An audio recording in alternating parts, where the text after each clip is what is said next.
Division of Humanistic Psychology.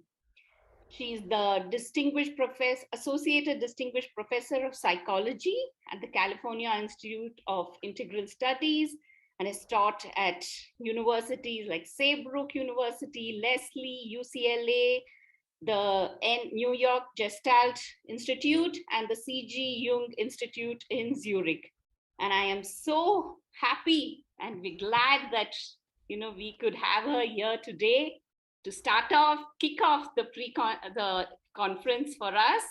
So a warm welcome to you, Eileen, and over to you. Oh, thank you so much, Preeti and others. I want to say good evening here, but I understand it's good morning there. I'm in California and I've already lost track of our time difference. So forgive me if I get sleepy while you're just waking up. So here I am in San Francisco, and I want to thank Preeti for her invitation. It's so gracious. You've been so accommodating, so flexible, and so patient with me and others who have organized the conference. I know how much work goes into organizing the conference, so I really appreciate it. And I also want to say that I so support your work. I'll say a little bit about dance therapy, my background, but we're all sisters and brothers across the globe with the healing power of movement and the arts. And how much in today's world we so desperately need such healing power, and how much none of us can do it alone. So I'll share with you what I have been doing. I really encourage you to take from it what you can, what makes sense to you, apply it in your own ways if it's helpful, and hopefully we'll have some dialogue about it at the end of this workshop.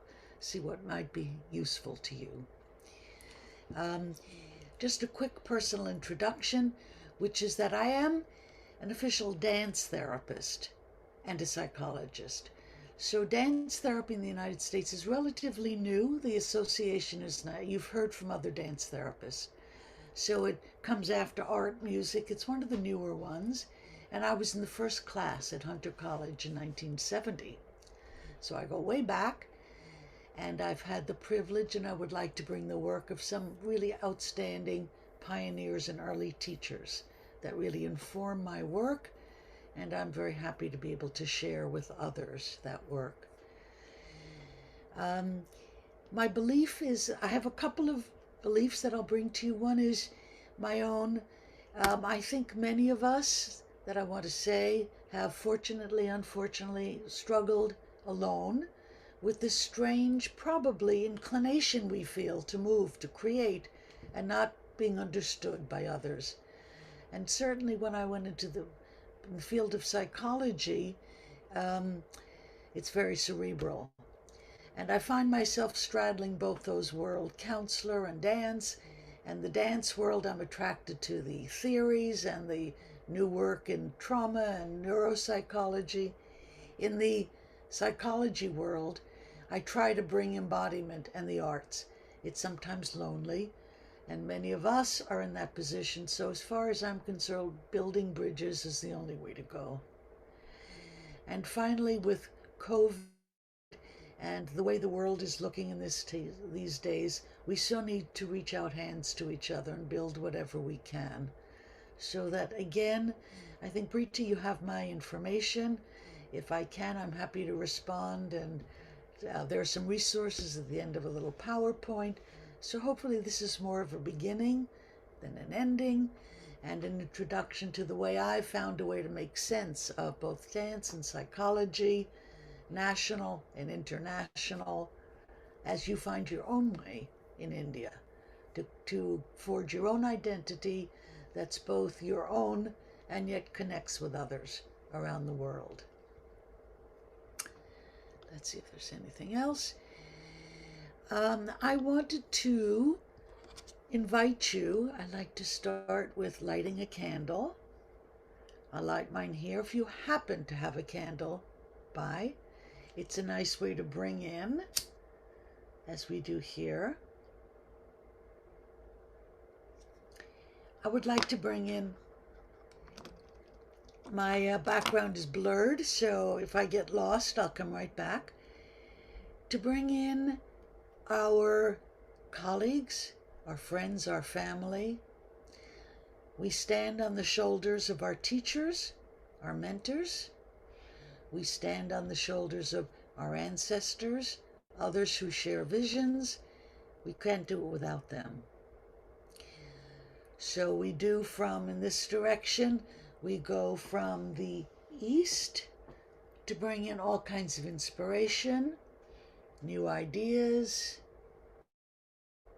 We go from the north to bring in the strength and the courage to help us in our work. We go from the west to bring in the maturity and the setting sun and the development to inform us with its wisdom. And we go with the south to connect us back to tradition and to our own culture, which is so lost these days. And with that, we can create a blessing, which hopefully we'll continue to do throughout this workshop, all of us together, and all of us are not here presently on Zoom. Let's just take a moment, if you would like, to just think about who's not here, who would like to invite in to this circle.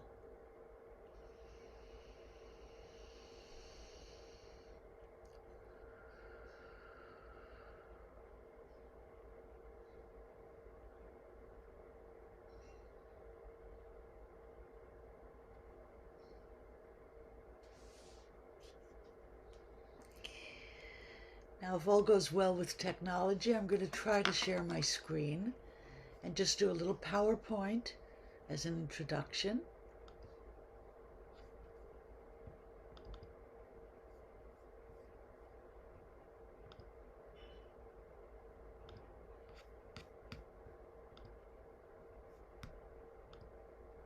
Can you see it? Perfect. So far, so good. All right. So here we all are.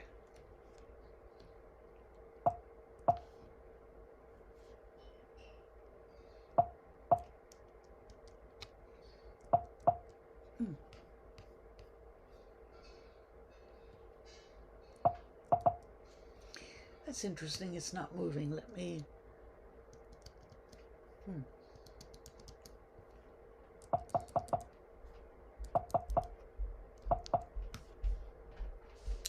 I'm going to do that again. Excuse me, it's not moving.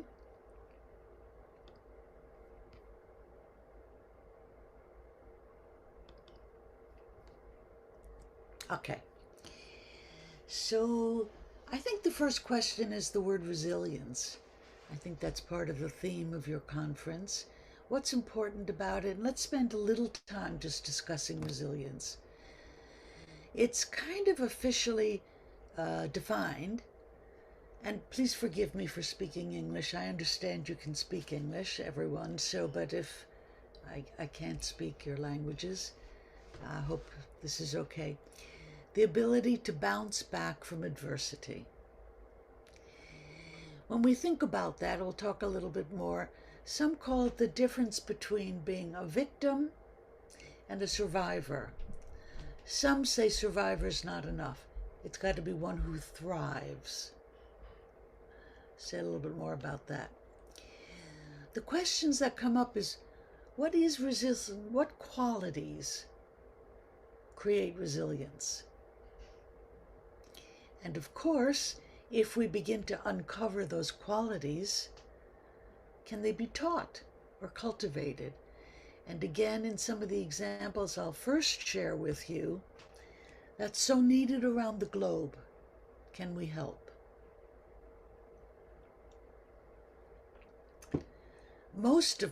Practically all of my experiences with resilience or my knowledge of resilience are from psychology, and they're almost all cerebral in the head. It has to do with reframing situation, thought changes and whatnot. The obvious question comes up, what does resilience have to do with the body? And with dance movement therapy, is there a place for us in helping work with resilience?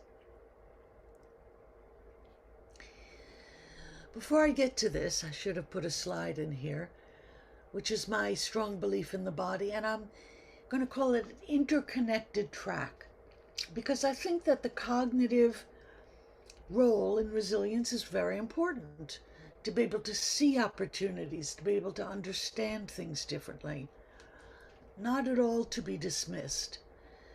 My own personal feeling coming out of dance therapy is unless a concept is rooted in experience, it's just words. And that often the way we teach, the way we do workshops, the way we do our therapy is first the experience, and then you can say, oh, that's resilience. Now I get it. Now I have a reference. Now I can repeat it. Now I can share it. And then you can work from a body and a conceptual point of view to get your arms around this thing called resilience. And that we absolutely need both. Some have, say, different kinds of resilience. I'm going to recommend here, first of all, the work of Ed Diener. These are researchers that I know in the United States, who's differentiated what he calls hedonia, Greek word meaning pleasure, from eudaimonia, which is pleasure plus meaning. Very important. Here's where I bring in my background as an existential psychologist. We need meaning in our lives. It's not just enough to get back to where, as they call it, pre-morbid condition. Many psychologists talked about resilience as helping people get back to where they were before trauma hit. Many of us know that there's opportunity. We talk about post-traumatic growth that can come out of adversity. These may be spiritual dimensions. We talk about the meaning in your illness. Let's say I used to work with breast cancer survivors.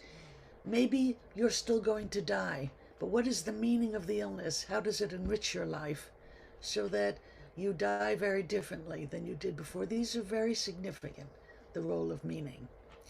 The arts can cultivate both as a key here. There's a key term in resilience studies now and in the training of resilience called affect chronology. So that resilience is the ability to recover after adversity, not just recover, to recover quickly after adversity, to get back on your feet quickly. What I'm signaling is the importance of time. Again, a movement dimension. And being fast on your feet. Something else we can help with. I'll talk about time, weight, space, and flow. By the way, as a dance therapist, I was trained in what we call the classic model of dance therapy back in 1970 at Hunter College. It was Laban based. So those of you who know Laban notation, we work with time, weight, space, and flow, 4 dimensions of human existence that we can map out, teach, and track in movement. So time is extremely important when we're talking about resilience, both in terms of how to observe and how to cultivate. They're now discovering different parts of the brain have to do with different aspects of resilience. It's not a single concept. Again, the role of neurophysiology tends to look for, we now know the mind is not just in the brain, the mind is all over the body. But they tend not to bring embodiment into their research labs. But this tells us again that it can be cultivated.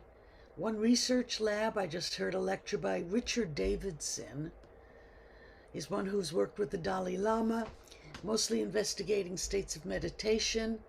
He's now looking at resilience, as well as compassion and other states of mind. How can they be taught and trained? He doesn't do movement. It's all verbal.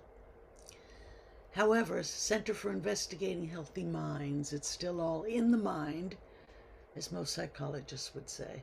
You understand my bias here very clearly. It's not just in the mind.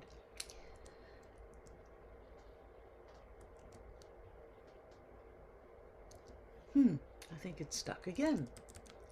Let me go back and redo it.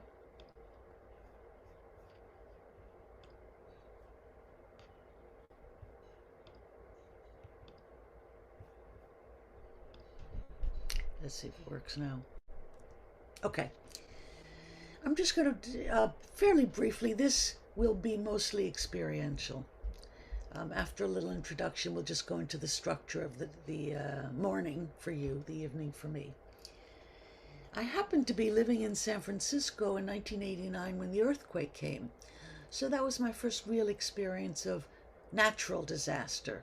We talk about natural versus man-made disasters, and we were seeing more and more of them. When the earthquake hit, some of the work that I did, briefly, I lived in a part of San Francisco that was built on rock and very stable. My apartment house was on rock, but my office was on what they call landfill, so that it was vulnerable and a lot of the offices fell in. There were a lot of elderly people living there who had to be in a shelter, who were told you have 15 minutes to go out to your home, collect everything from 80 years of your life there, and then your home is what's the word, condemned. They have to tear it down. You can't ever go back in again. And so we saw those elderly people in states of fear and panic and anxiety, out of communication with their families. These are a little bit cliche, but they're very helpful phrases from deconstruction to reconstruction.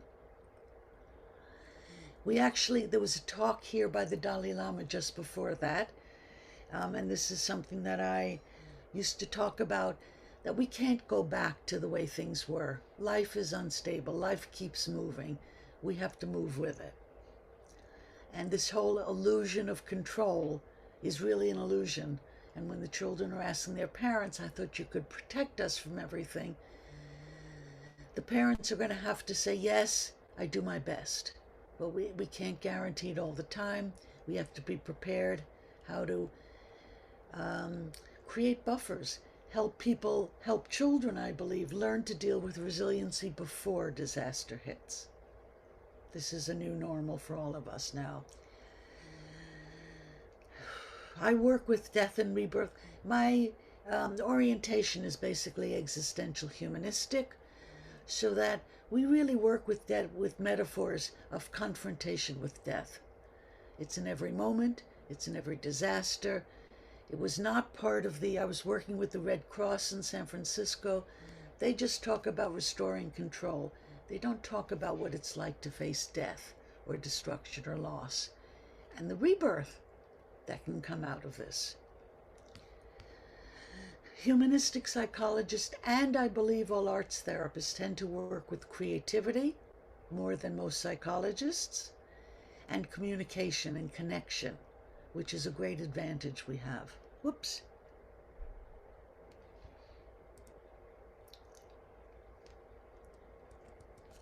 Sorry, it's stuck again. I have no idea why. Let's go back. Okay.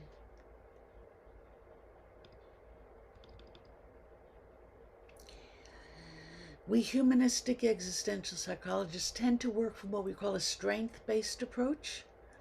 That is really emphasizing what people can cope with, what strengths they have.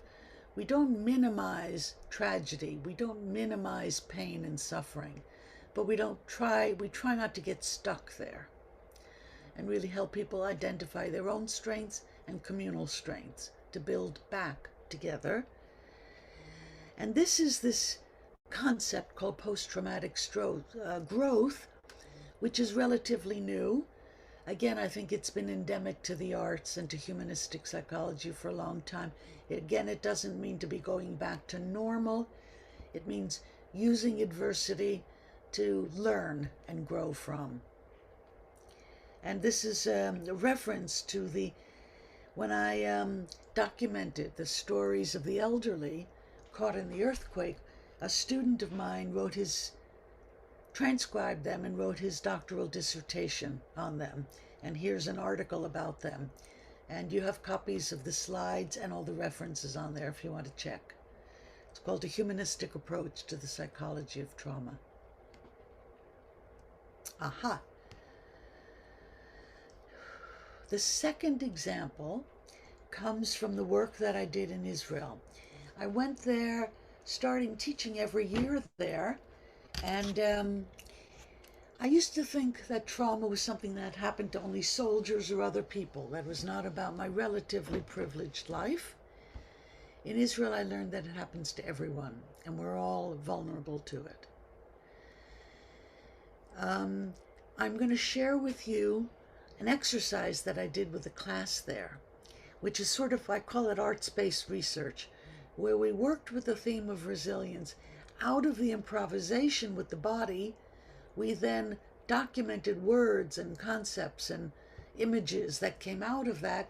We clustered all of these into 4 main themes.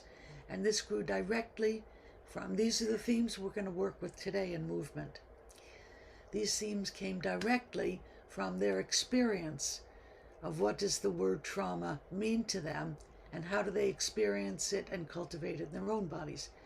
The first set of themes had to do with existential themes, like death and rebirth, down and up, lard and dark, and transitions between the floor and getting up, for example. Themes around time. So has a lot of themes around rhythm, rest and renewal, recuperation, recovery, repetition, breath, and heartbeat are all time-oriented themes, also in the body. Space themes are in and out, big and small, opening and closing, entering and exiting, yes, no, here, there, boundaries, in and out, personal space. Space themes. The fourth, these are of course related to Laban themes, have to do with weight, heavy, light, jumping, springing, bouncing, mobilizing. And just to say my own reflections on these, I used to, a long time ago, jog and run. And I discovered that even when I was in a depressive state, the feeling of bouncing and springing up from the earth would let my thoughts start bouncing and my emotions start bouncing. Again, I started to reflect on the relationship between the thoughts, the emotions, and the physical body, and how they can inform each other. So here are some references. I'll just go over them quickly. These are all recommended. An early one, 2006, on expressive and creative arts. A second one, Charles Figley, who writes a lot about, and this is something else we're all focusing on now, it's not just us who are traumatized, the caregivers and secondary burnout have to be helped as well. Maybe more important because they're the ones, and certainly first line responders, people who deal with COVID, need help, very much so. And he's the one who's written most about it.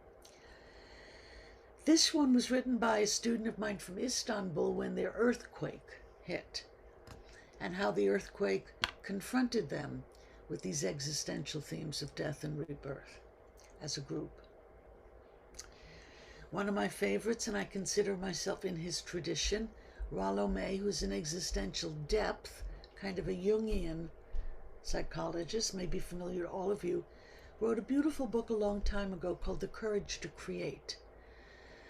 So that it takes courage to create. And that was part of my understanding in the earthquake in San Francisco, what makes the difference between a victim and a person who thrives. Some of the people who volunteered to help with the survivors of the earthquake, one was a nurse who had retired. She was in her bathtub as the earthquake hit and her ceiling fell in around her. How did she cope? She put on her clothes, she went back to her hospital, and she started volunteering. And I also interviewed the volunteers. What makes you volunteer at a time like that? Why not be a victim? And we know now that altruism and volunteering is one of the things that, at the right point in the healing process, helps people heal and find their own resilience. Um, this one was written about responding to natural and man-made disasters with the dance movement and the therapy. These are some journals you may not know about: Journal of Applied Arts and Health. This one is a new book that I co-edited called Integrated Care for the Traumatized, where we have people writing. Again, this is relatively new. We have drama therapists, art therapists, dance therapists from different countries writing about how they use the arts to deal with trauma. And the last one is kind of a classic by now, although it's new. Van der Kolk, The Body Keeps the Score, Brain, Mind, and Body in the Healing of Trauma. Very useful for the physiology and the neuropsychology of what happens when you're in a state of trauma, of dysregulation, and how the brain, the mind, and the body help you re-regulate after trauma. We have a lot to cover tonight, but I think I'll pause right here, come back, just catch my breath and others, and just see if there's any comments, questions before we move on.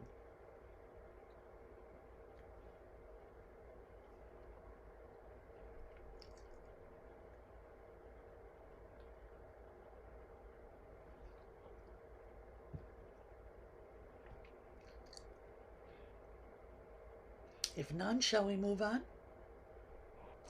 Ma'am, Yeah. Oh, we have one. Yes?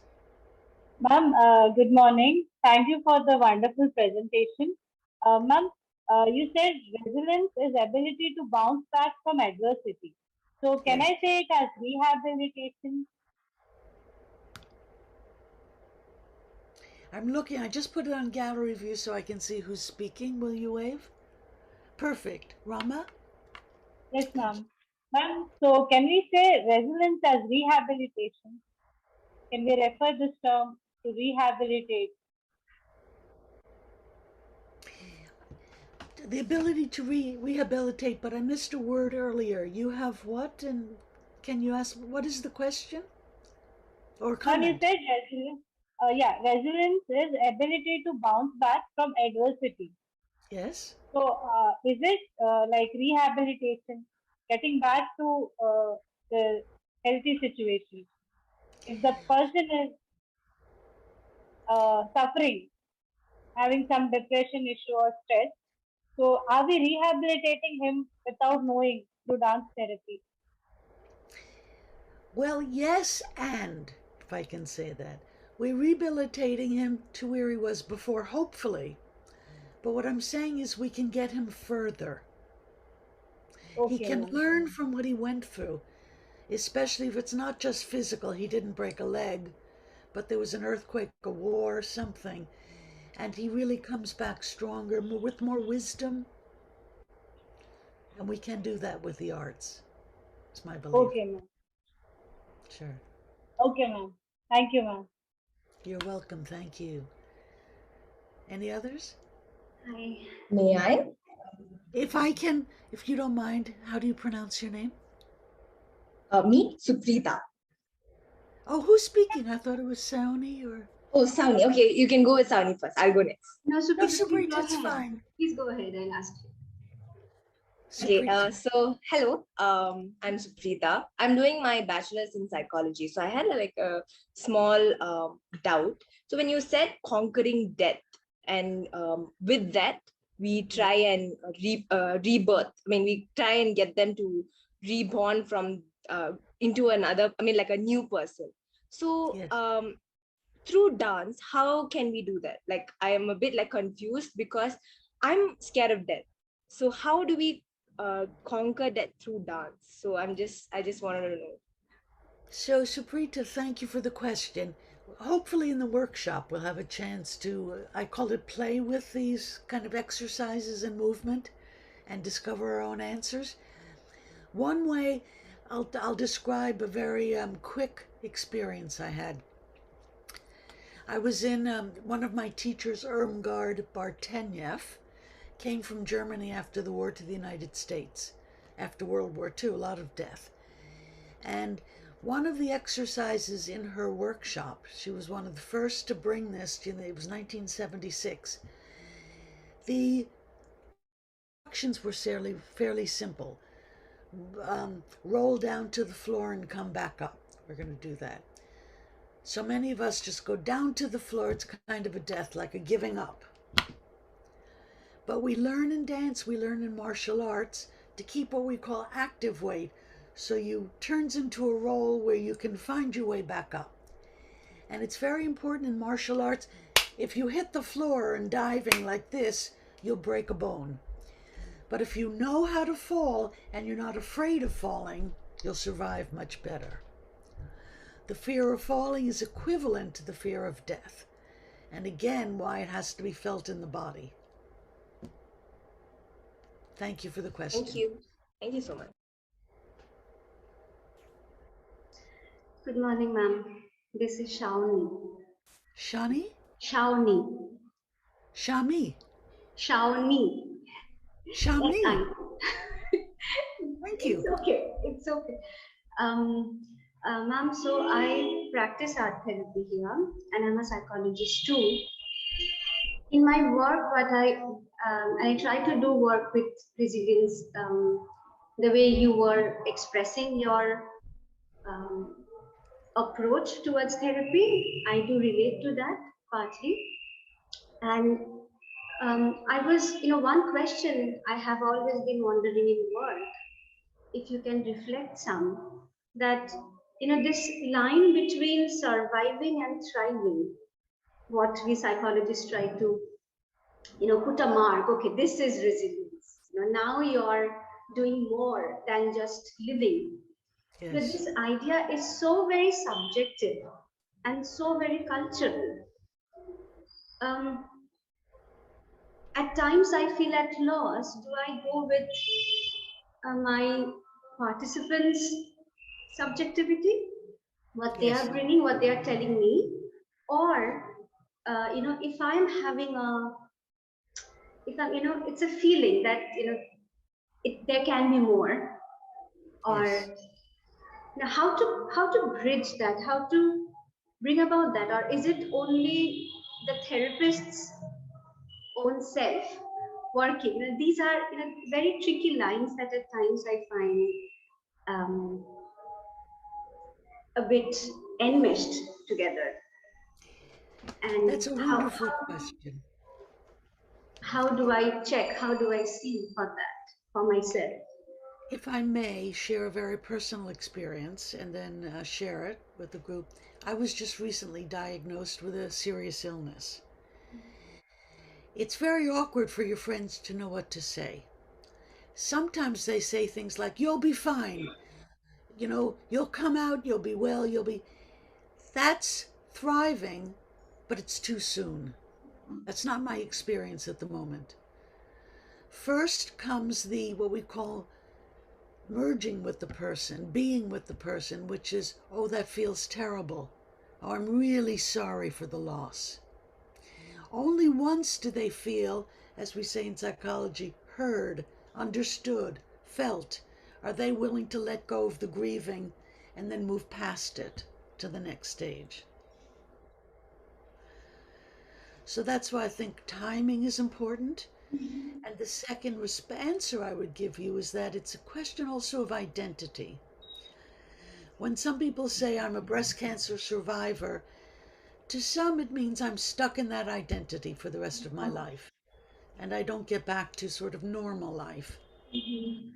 So the word thriver helps to offset that. So I'm not stuck. I'm seeing a future growth, future activities, unknown life, more opportunities. So it's to help with both. Move on with the future and not get stuck, but also not get stuck in the future and not spend time grieving the loss and moving through the various stages until the thriving happens. And finally, I was just about to use the same word, It's all subjective. There is no, I don't believe, there is no set of categories that you move through, but both are really necessary. I really hope to learn from you today. Thank you so much. You're so welcome. Thank you. Maybe we'll take one more, we'll do some experience, and then hopefully the experience will help answer the questions, as well as I'm sure we'll raise more questions.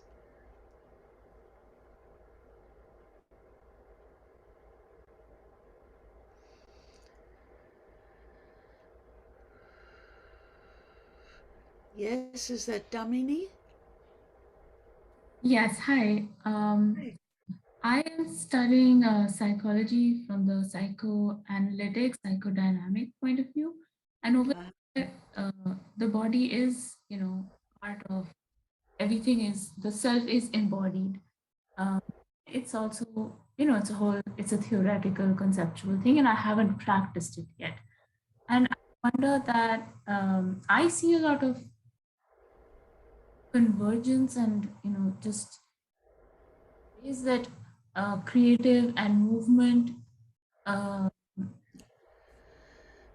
therapies and psychoanalysis or psychodynamic understanding of the self have in common or could inform each other. And I wonder whether you have used any of that understanding in your practice. I'm showing two video clips in this workshop, and one will be, I'll show you, with we as psychologists were asked to help when COVID was at its worst in India, because we had been working with COVID first in the United States and then with Zoom other places around the world. It was such a privilege, and we worked with a group of Indian psychoanalysts who, in a sense, were more embodied than Americans tend to be. Some of it is cultural, I would think. And the other is time, is that I think psychoanalysis originally was less embodied. It was more about the ego and the id, or somehow in the head. Luckily, I think it's become more embodied as the disciplines begin to inform each other. So I want to say I think that's wonderful news, and I hope that you'll continue to develop your form of psychoanalysis and be open to the arts, to creativity, and in the body. They should be together. They should not be separate, from my point of view. Thank you. Wonderful, thank you. So shall we get ready to do? Are you ready to do some movement? Are you prepared to do movement? Yes. Okay. Nothing fancy is needed, just comfortable clothes and a little space to move. So if all goes well, I'm going to go back to the speaker view here. Preeti is going to help me with breakout groups. Preeti, there are 34. Should we still have 4 groups each? Kind of randomly assigned? So you want 4 people in a group? Well, just divide it by 4 as more Okay, or less evenly. so totally 4 breakout rooms. Yeah. Okay.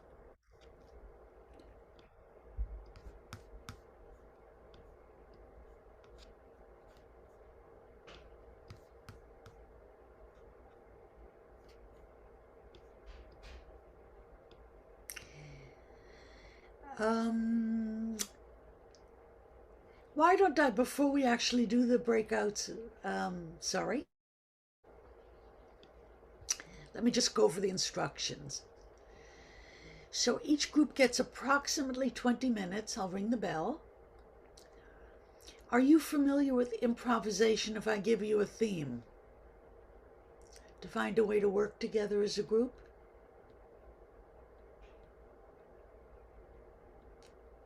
If not, maybe we'll start today.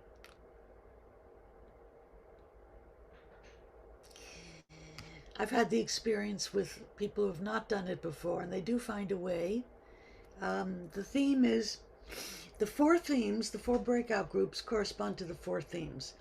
And during this workshop, each of the breakout groups will have a chance to work with one of the 4 themes. So the first theme is the existential theme. And that has to do with however you want to imagine it, death and rebirth. The examples I gave you is sinking down to the floor and finding your way back up, which I think if you just stayed with that, you could find in 20 minutes. What I'd like you to do is do it individually till you find a way to do it, and then find a way as a group to do it, so that everybody might be doing it a little differently, but you make a group kind of composition from it. And then, within the 20 minutes, you document it. You either write a series of words, like I told you, in, out, up, down, that emerge from this experience. You ask yourself, what did I learn from it? Or you may decide to draw some images, so that you'll have a little presentation at the end of 20 minutes. The experience and documenting it with some words or some images together as a group. Sound okay? I'm going to play, well, let me go Excuse me, over the ma'am. other groups. I'm sorry to interrupt. Good morning. I'm very new to dance therapy. Is that okay? Like, I'll be okay in the group, and I'm not really sure about it. Everybody's okay in the group. When in doubt, let's say for this one, just go down and up. Yeah. And in that way, you'll find your own way. Some people in martial arts, you're taught like a way to roll so that you can find your way back up. You use the support of the floor to get up. You're creative about how you go down and you get back up. The discovery process is what's important. How do you get yourself back up when you fall down, basically? Yeah. How do you do it alone? Ultimately, we discover we need each other. You can help each other get up.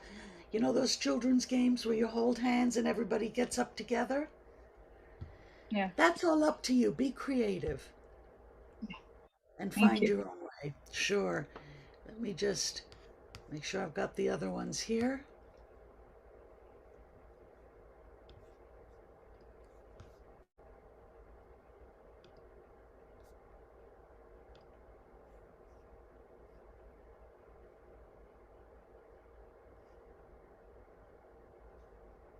Okay. The next one is time. And that may have to do with rhythm, fast, slow, and that has to do with fast recovery versus maybe too slow, like the train left the station and I was too slow. Or heartbeat. In some cultures they use a drum for restoring courage, and the drum represents the heartbeat. Other cultures do a lot with breath.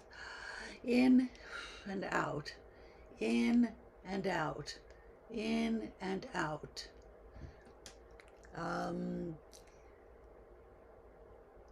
Some have to do with repetition, like I can only move this much of my arm when I was hurt, but by repeating, I eventually get my whole body involved.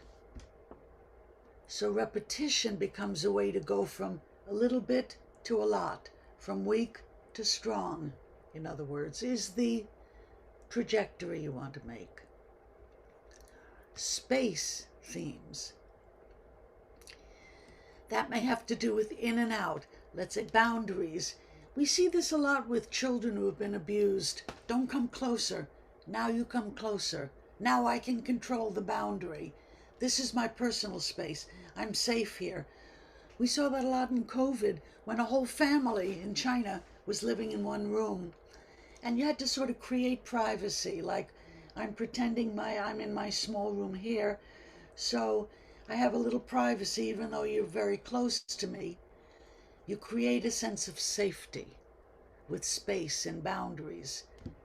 If your space has been invaded in an abusive situation, how do you create boundaries?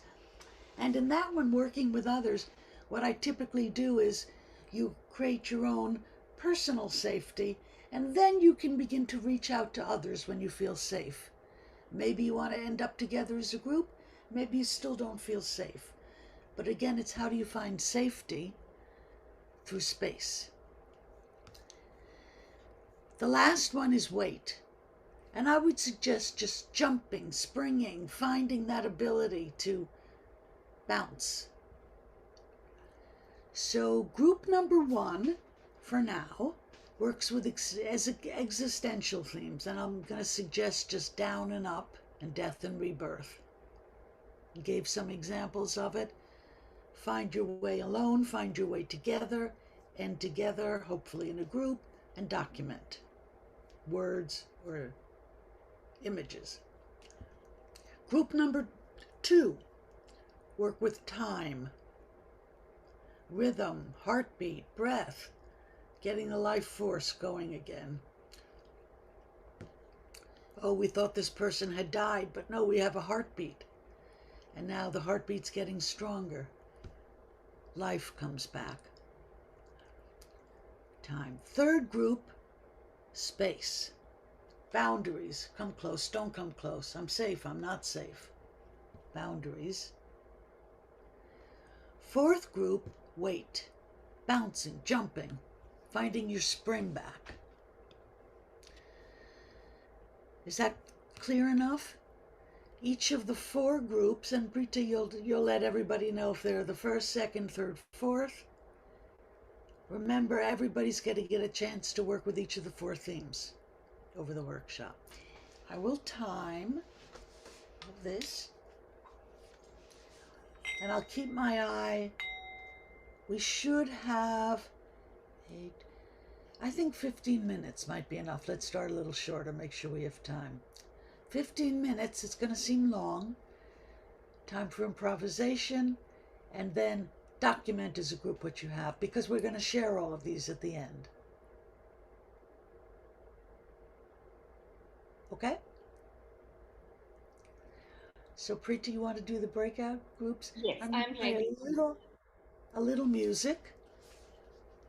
I don't think they will be able to hear the music in the breakout rooms, though. Ah, I'll try. If they don't, you're very likely right about that. Yes. We can use our own music, right? We can Oh, share our good. own. Use an option. We often say, one person just on your phone, whatever it is. If you want slow music to go down and up, if you're bouncing, you want faster music anyway, probably. Or no music is fine too. Great. Drumming, you can use your body to drum. So shall I open the rooms? Let's do that, and I'll ring the bell to actually Okay. we'll start the timing going.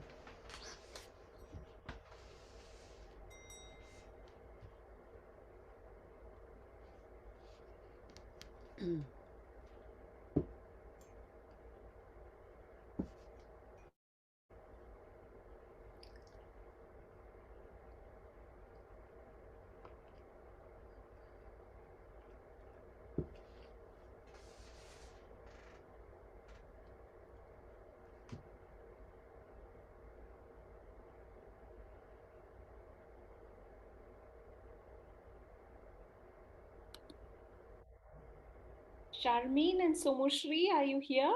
Yes. Hi. Did you get the notification to join a room? No, I didn't actually. Okay, I think I'll assign you to a different room. Thank you. Okay.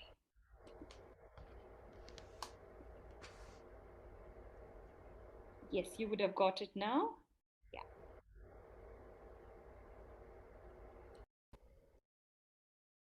I see some no's, I see some yes. Yes? Okay, let's go. So, again, group number 1. Can you stand so we can see who you are? Come on, you can do it. I'll try and spotlight all the group 1 members, but it'll give me some time. I'm just doing it. Amazing. You can do that so that everybody can still see, huh? Samya has agreed to present on our behalf, so actually maybe just spotlight her. Okay.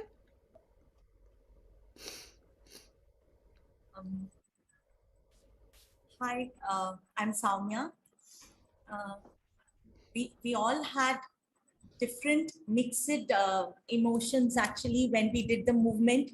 Some of us remembered the struggles we had in our own life, the ups and downs, what we faced.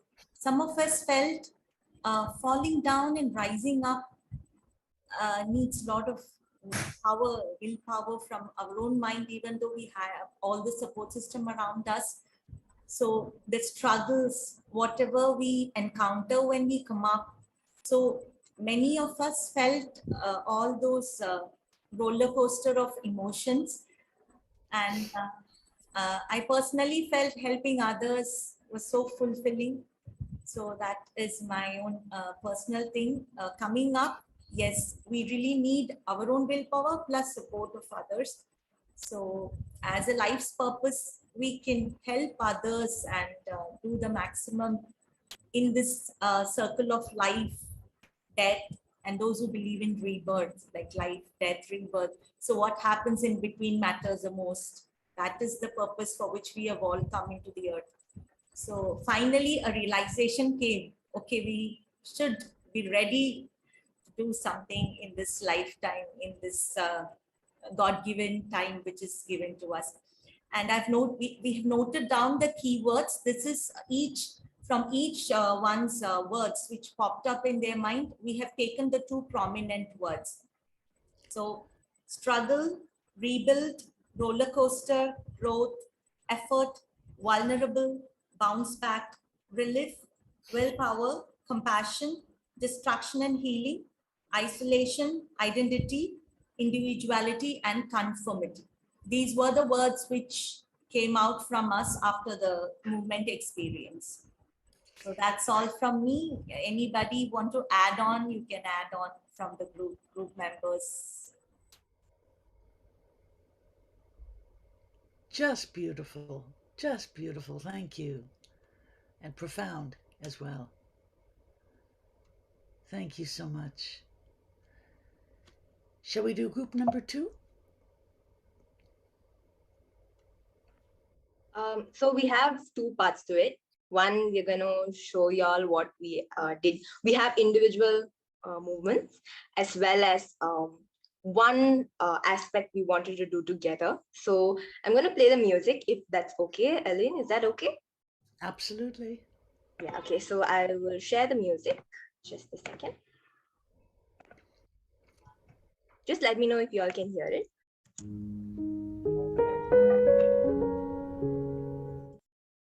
So I'll play from the beginning, then we can start.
Lovely. Lovely, lovely, lovely. How was Um, it to do it? How yeah, did you so feel? I will share a screen. So actually, I didn't tell my group mates about it. So when we were talking about it, we had some words. So I was just thinking if I can draw it out. I will also speak what I want to, like what we discussed, but I'd also like to show what I drew. So if that's okay with my teammates, if that's okay. Yes, okay. Can you all see? Oh, wow. Okay, so basically we spoke about the three speeds, slow, medium, and fast. And for each of us, it was very different. So starting off with one of our group mates, she said that for her, the slow speed meant reaching out, while the medium meant grabbing, and the Ah, fast was gathering and giving. So that's what she was interpreting when she was doing her movement. Then another person spoke about how it was equal to wings. So she was like trying to explore with freedom and her acquaintance with her body, with her movement. The another person spoke about rhythm and how uh, the music, she related with the music and how small changes were put in as she developed the movement. And another person spoke about repetition and how because of the repetition she's able to be more conscious about what she's doing, and that too only in the slow speed she's able to feel more conscious about what she's doing. And one more thing we spoke about was sustenance in each speed. So she was going from slow to fast, but when we first tried it out, she said that she was not able to sustain each speed, but she wanted to try to sustain each speed. And I said that I was more aware of what I was doing in the slow speed compared to the fast speed. So if you see, the wings are what we spoke about, the freedom, and then inside the things are actually the small changes which we, so from the beginning we go into small changes. And then the hand represents more like a reaching out or grabbing or gathering, things like that. And then the waves I thought was like a repetition, and then this was like sustenance and being more aware, something like that. Yeah, thank you. oh, does that capture it for everyone in that group? So beautiful, just lyrical, lovely. And I really liked the contrast, um, fast, medium, slow. Each one is different. Thank you so much. Shall we go on to the next?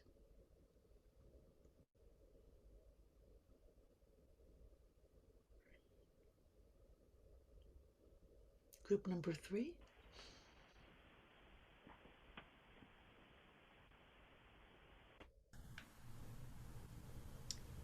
Hi, we're in group 3. I think Mohita, would you like to speak about it? We'll make you our representative.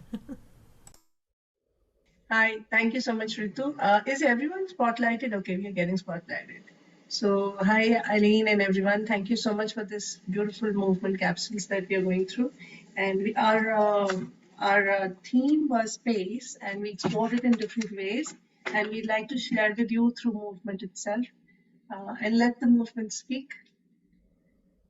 So, I think we're waiting for a few of us more. Yeah.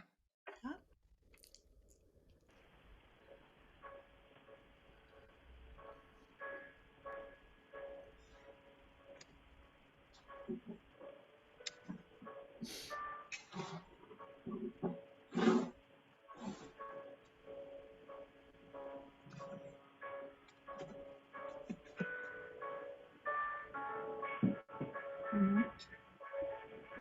All right. Shubha, would you please lead us? Thank you.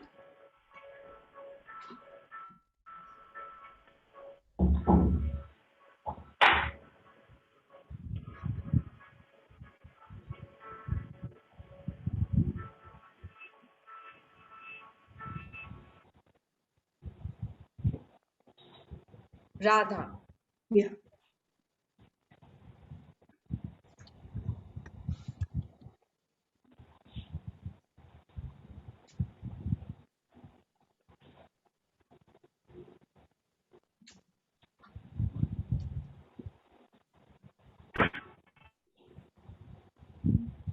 Rajot.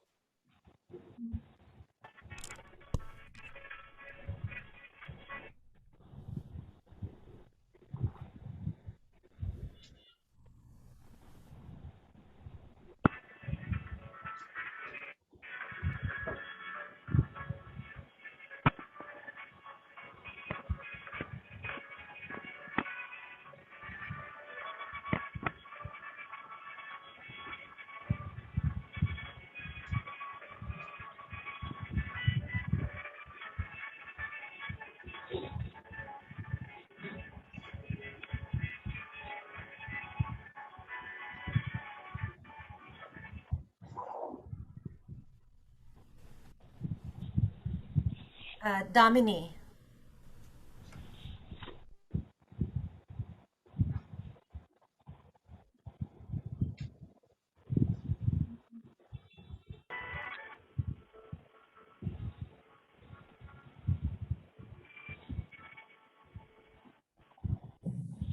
Amira.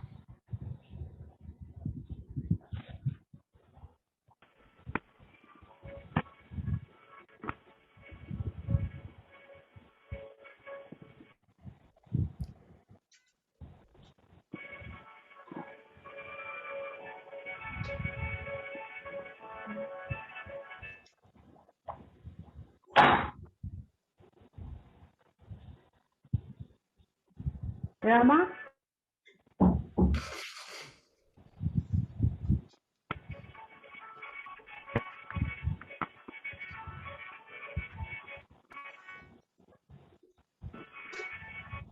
Mohita ma'am,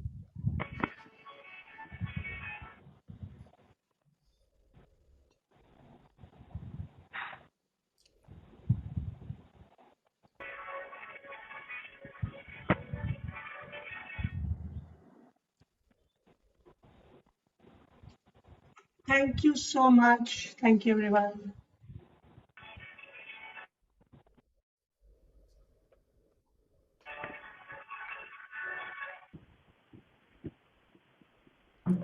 Just lovely. Just lovely. You work together as a team really beautifully. And we have the fourth group.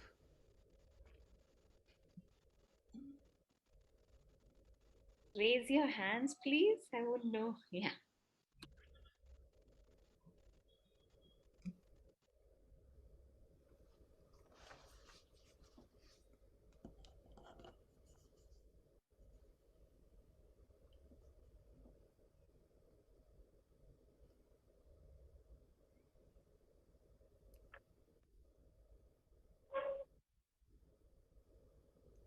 Hmm.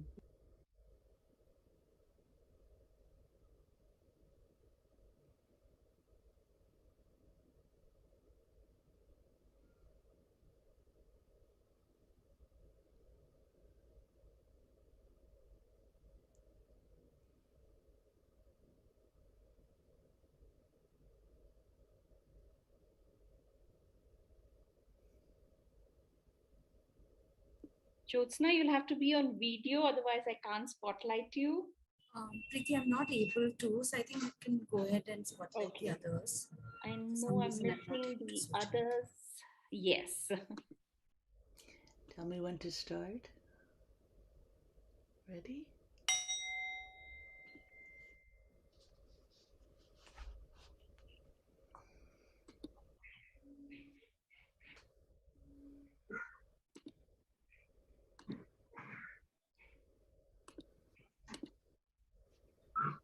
We started with movements. All of us had our individual movements, and we repeated that twice for all of us.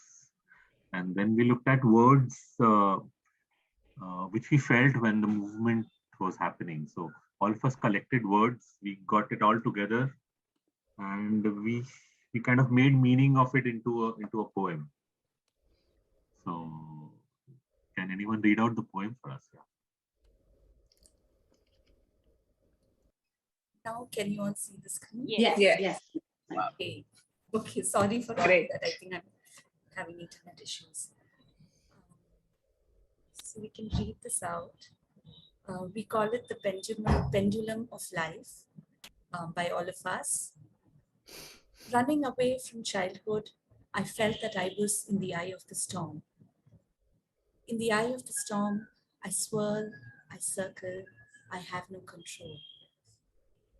Coming out of the box, I found myself in another place. The wandering soul jumped in celebration. La la la la la la la, carefully. Lighting circles and protecting waves makes the child trot in gay. After spinning around and letting go, I found my balance again. Rhythm gave a sense of letting go, like the ray of sunshine caressing us as we move on. March on, walk on with the rhythm.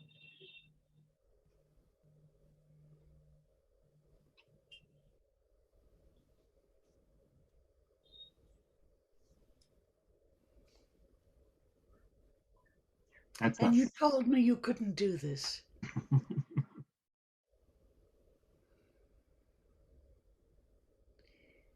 We'll take a break in a minute, but I think it just deserves some comments and appreciation for the creativity that comes. And this is just the beginning of what's possible with group improvisation, with movement, evoking words, images, coming from the unconscious, from the conscious. It just flows this way.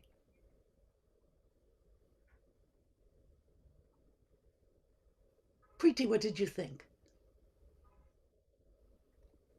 Oh, I have goosebumps right now. And right now, I'm feeling I wish I was part of the entire process. And I really feel like I missed out, though I was able to do a bit of movement when I joined one of the groups. But I think it's beautiful what has emerged, because when they went into the rooms, I was like, oh, will they be able to do it? Because there were so many doubts, and what has come out, what has emerged is really beautiful and heart touching. Yes. Yes. Yes. Thank you for creating this, Preeti.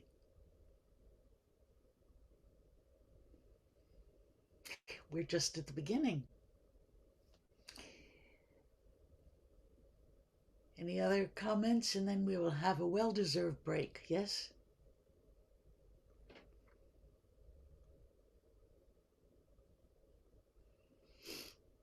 Radha?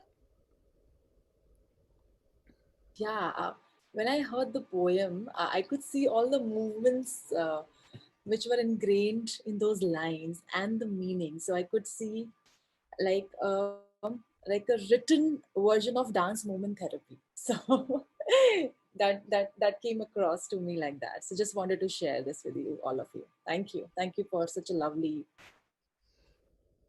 experience.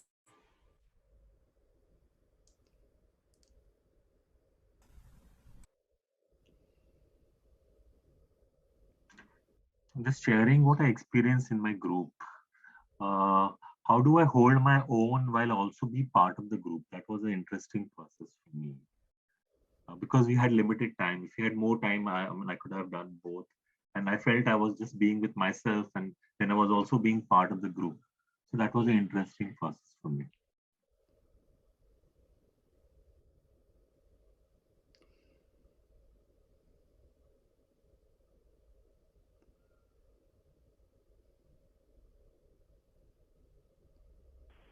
When I went inside the group, I'm sorry, am I interrupting anybody? Yeah. Shall I go? No. So when I entered inside the group, I had no idea. So, and when Jyotsna asked if we could play the music, I said yes. And, it just, like in the poem, we all made it together. I just went with the rhythm. And I think this was like when we started the poem, it was like everybody's lines were put into it. One came up with the first line and the other, and it just fell into place. Like, how the rhythm made me fall into place with what I was doing. I think the poem just like fell into place, and it was so lovely to see how meaningful it turned out to be.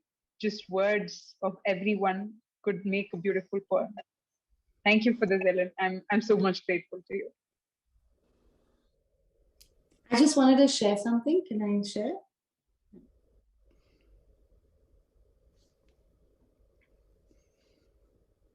Can you hear me? Yeah, okay. So I just wanted to share that it was amazing that I was thinking about resilience. And I've always felt that, you need to have your own resources to deal with any situation in your life. And that's what life is. You're building resources, and that's the process of life. But today, I think the realization was how much group support can help. So, you go in at one low level of, I mean, I'm not judging creativity, but I'm just saying you go in at one level, but you come out 10 times higher than the level of creativity or output that you could ever have. And to me, I think the realization was resilience also is a lot of group support.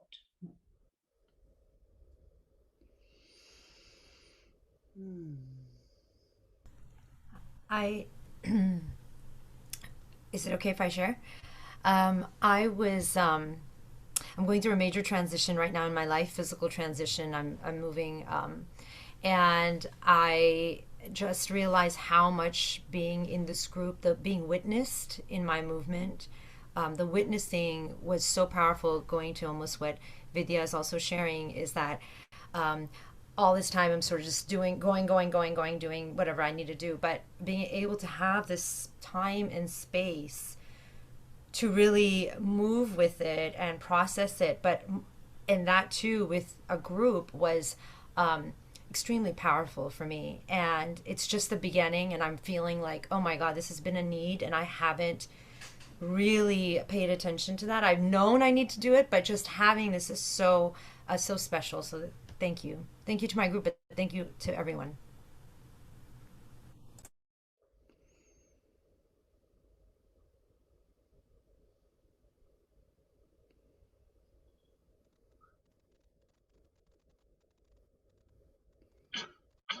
Can I share?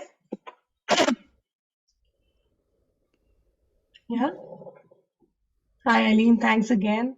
So for me, I always get astounded by the power of movement and how, like Ritu just said, you don't even know where this is coming from. You don't know there is a need. But then when you start moving just, in a very abstract way. And then for somehow my own body found its meaning. What was the meaning of space for me? And when I went deeper into that exploration, I really found that I was spreading myself very, very expansively. All my movements were expansive, and in that movement came another smaller movement. And initially, I thought that maybe I'm finding myself in all this expansiveness, but then I found that I was not finding myself in the expansiveness. That was for the world, but this is my space. And I was so happy that they have their space to thrive. But I realized just there that how important it was for me every day to come back to my own space and re-energize myself.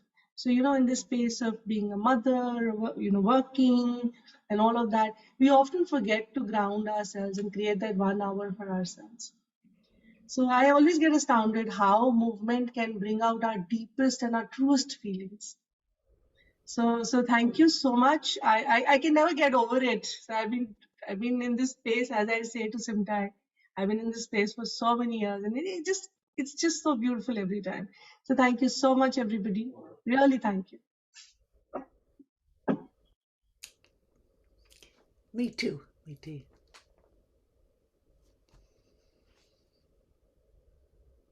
Can I say something? Please. Okay, so when Mohita was talking about the space and how you have your internal space, I felt every time I do my evening exercise routine, but like 45 minutes I'll be just putting music and dancing, and that gives me so much of happiness. And how that movement actually brings back your your internal satisfaction is what I feel. Like I've done this for a long time, like this doing it for 45 minutes. I just do it for, I mean, like I've done it for about a year or something, and it feels so like you have accomplished something. And that even if you are in the saddest, so sometimes you don't feel the right mood, you don't feel like it's the right time, you shouldn't, I don't want to do anything, you just put on music and just move according to it, and then you feel so much better. So seeing how that small movement actually makes so much of difference, um actually makes me feel so happy. Yeah. That's it. Thank you. I want to share something. Is regarding the space, the session I start with is that when I see the screens in Zoom, it's like adding my space to the other. So it's like accumulating space between my space, real space, and the other space. And this is make a connection. Even I'm very far from India now. I'm in Switzerland, so attaching the space together, even with time difference and many other things, but with movement, it's accumulating all together as we are in the same space. Perfect.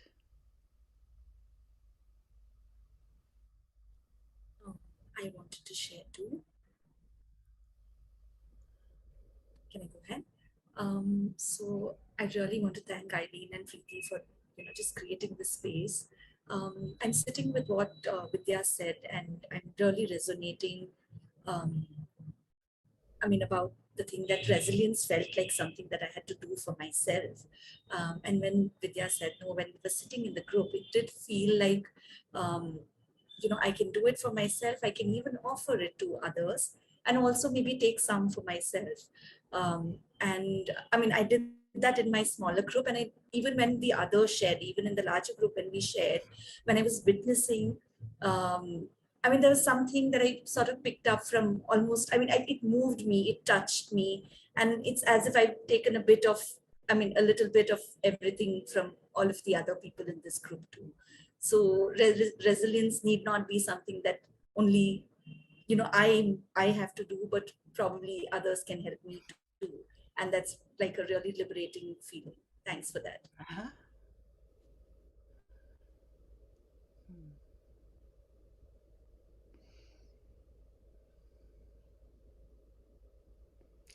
See if there's any one or two more before our break.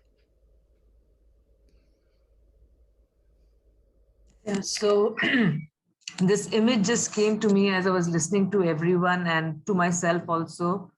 It's like an egg, and the shell is cracking up and a little chick is coming out. And I'm feeling that for myself, and I'm feeling that for it's so beautiful, and so grateful that I'm here. Thank you so much.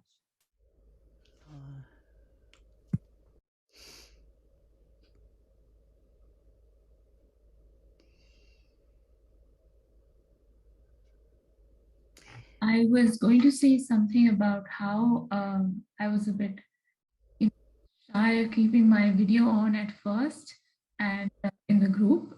And then, Saru, you said it perfectly. Like it was coming out of a shell. I first kept my video off and then I was able to move. And then I put it back on and then I was able to move with everyone. And it was so nice that the movement and the music let me connect with everyone. And by the end, I felt quite connected in the group. And just the whole experience changes when and I think, for us, when we feel connected or don't feel connected. And yeah, this just reminded me of that power of movement. Thank you all. Yes. I guess perhaps it is time for a break. We usually do 15 minutes. Preeti, is that right? We'll come back at 9:25. Yes, that would be 10:55 here. Ah. Yeah, 15 minutes is good. 15 minutes and 15 minutes. We call it a biological break. Okay. See you. I'll be here. Tea.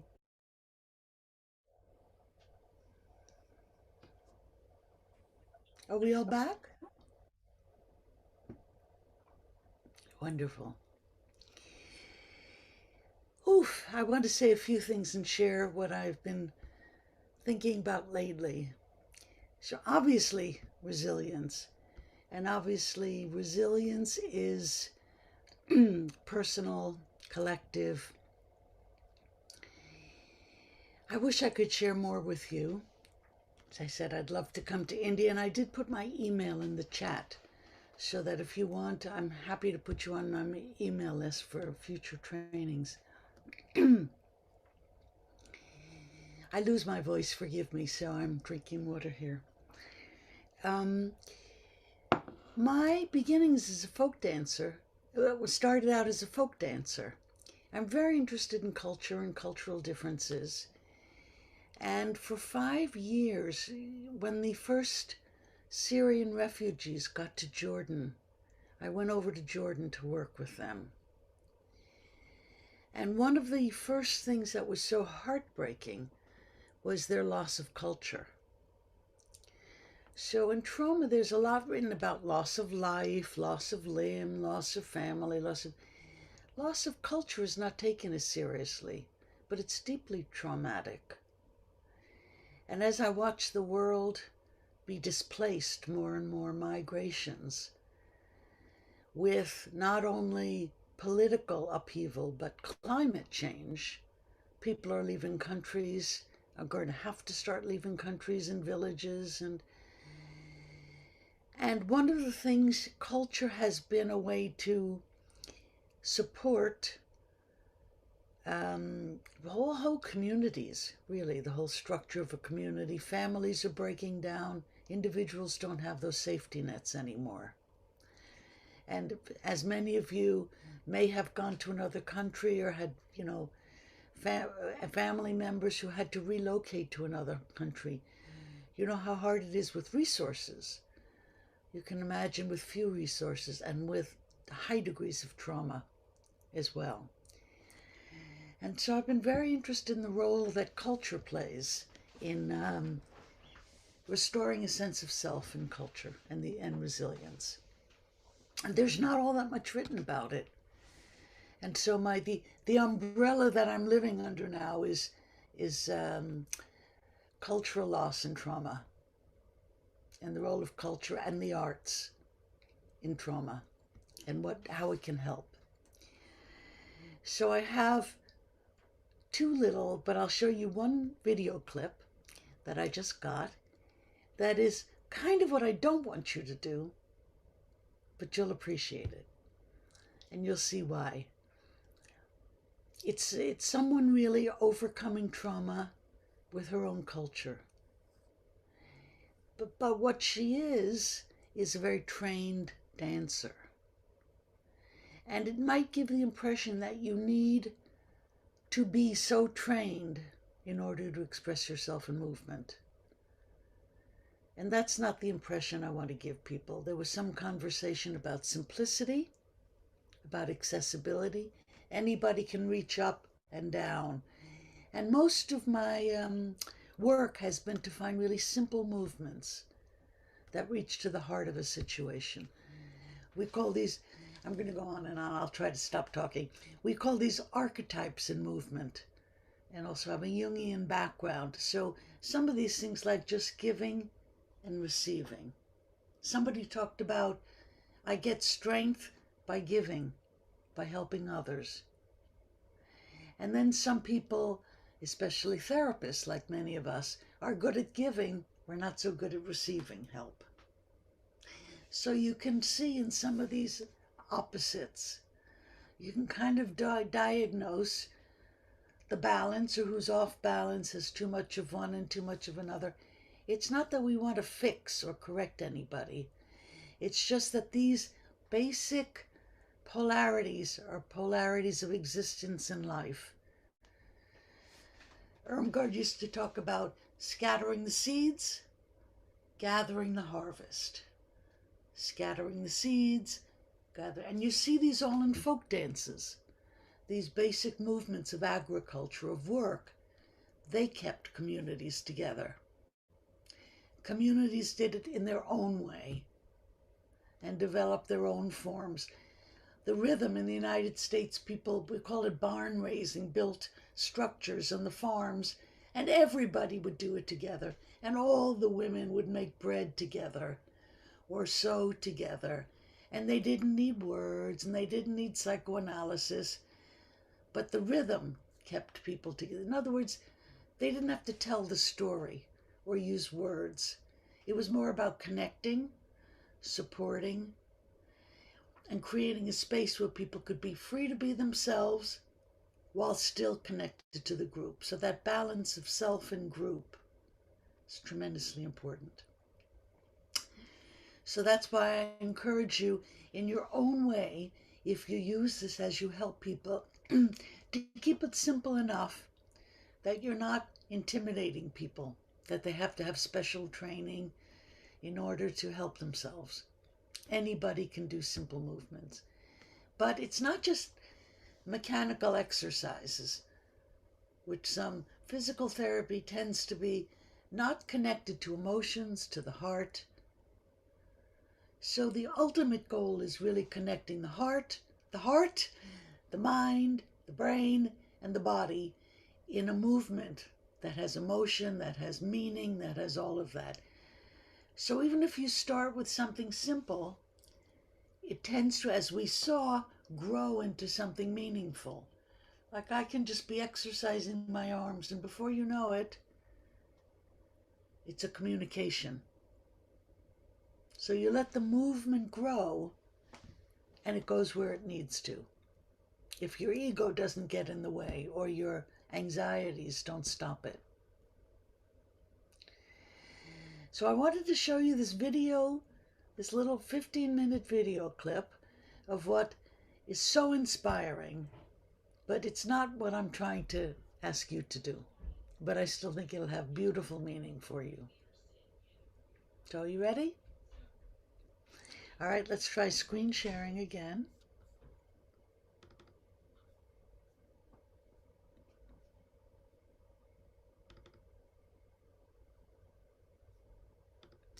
All right, I have to unscreen share, and now screen share again.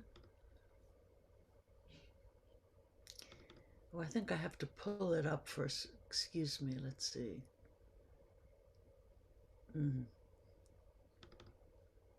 Here it is.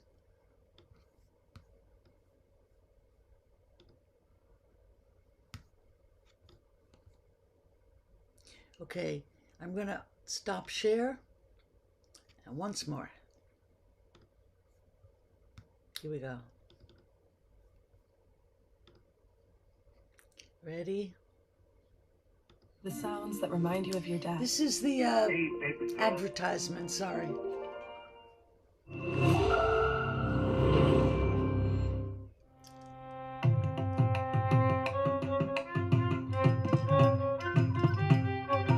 ऐगिरि नन्दिनि नन्दित मेदिनि विश्वविनोदिनि नन्दिनुते गिरिवर विन्ध्य शिरोदिनि वासिनि विष्णुविलासिनि जिष्णुनुते भगवति हेशिति कण्ठ कुटुम्बिनि भूरि कृते जय जय हे Mahishasuramardini रम्यकपर्दिनि शैलसुते रम्यकपर्दिनि शैलसुते रम्यकपर्दिनि शैलसुते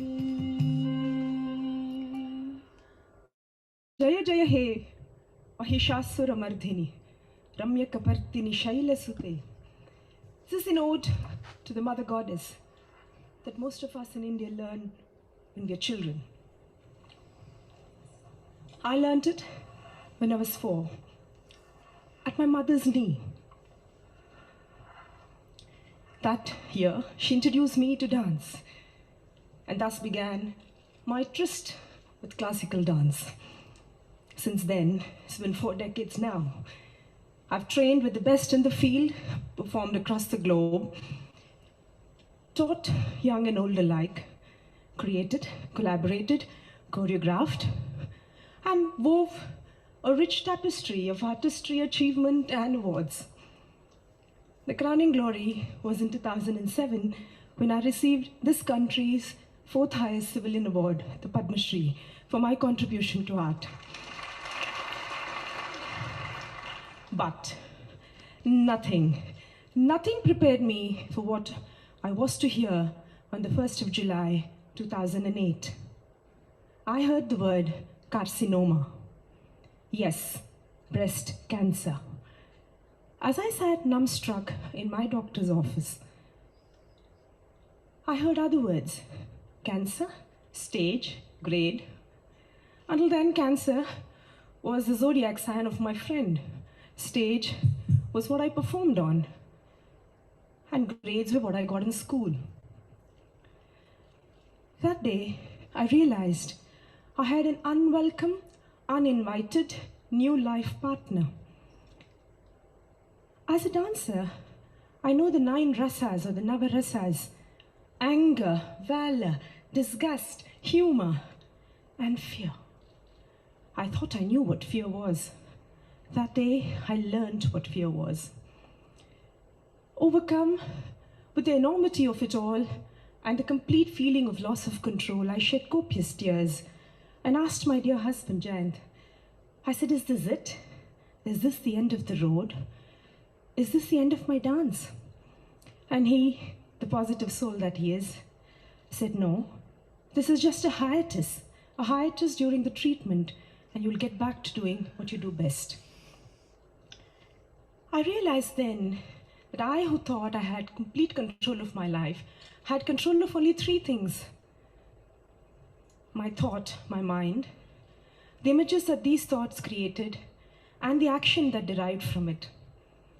So here I was, wallowing in a vortex of emotions and depression and what have you, with the enormity of the situation, wanting to go to a place of healing, health, and happiness. I wanted to go from where I was to where I wanted to be, for which I needed something. I needed something that will pull me out of all this. So I dried my tears and I declared to the world at large. I said, cancer is only one page in my life, and I will not allow this page to impact the rest of my life. I also declared to the world at large that I would ride it out, and I would not allow cancer to ride me. But to go from where I was to where I wanted to be, I needed something. I needed an anchor, an image, a peg to peg this process on so that I could go from there. And I found that in my dance. My dance, my strength, my energy, my passion, my very life breath. But it wasn't easy. Believe me, it definitely wasn't easy. How do you keep cheer when you go from beautiful to bald in 3 days? How do you not despair when, with a body ravaged by chemotherapy, climbing a mere flight of stairs was sheer torture, that too to someone like me who could dance for 3 hours? How do you not get overwhelmed by the despair and the misery of it all? All I wanted to do was curl up and weep. But I kept telling myself fear and tears are options I did not have. So I would drag myself into my dance studio, body, mind, and spirit, every day into my dance studio, and learn everything I learned when I was 4, all over again, reworked, relearned, regrouped. It was excruciatingly painful, but I did it. Difficult. I focused on my mudras, on the imagery of my dance, on the poetry and the metaphor and the philosophy of the dance itself. And slowly I moved out of that miserable state of mind. But I needed something else. I needed something to go that extra mile. And I found it in that metaphor, which I had learned from my mother when I was 4. The metaphor of Mahishasura Mardini, of Durga. Durga, the mother goddess, the fearless one, created by the pantheon of Hindu gods. Durga, resplendent, bedecked, beautiful, her 18 arms ready for warfare, as she rode astride her lion into the battlefield to destroy Mahisha. Durga, the epitome of creative feminine energy or Shakti. Durga, the fearless one. I made that image of Durga and her every attribute, her every nuance my very own. Powered by the symbology of a myth and the passion of my training, I brought laser-sharp focus into my dance. Laser-sharp focus to such an extent that I danced a few weeks after surgery. I danced through chemo and radiation cycles, much to the dismay of my oncologist. I danced between chemo and radiation cycles and badgered him to fit it to my performing dance schedule. What I had done is I had tuned out of cancer and tuned into my dance. Yes, cancer has just been one page in my life. My story is a story of overcoming setbacks, obstacles, and challenges that life throws at you. My story is the power of thought. My story is the power of choice, is the power of focus, is the power of bringing ourselves to the attention of something that so animates you, so moves you, that something even like cancer becomes insignificant. My story is the power of a metaphor, is the power of an image. Mine was that of Durga. Durga, the fearless one. She was also called Simhanandini, the one who rode the lion. As I ride out, as I ride my own inner strength, my own inner resilience, armed as I am with what medication can provide and continued treatment, as I ride out into the battlefield of cancer, asking my rogue cells to behave, I want to be known as not a cancer survivor, but as a cancer conqueror. I present to you an excerpt of that work, Simhanandini.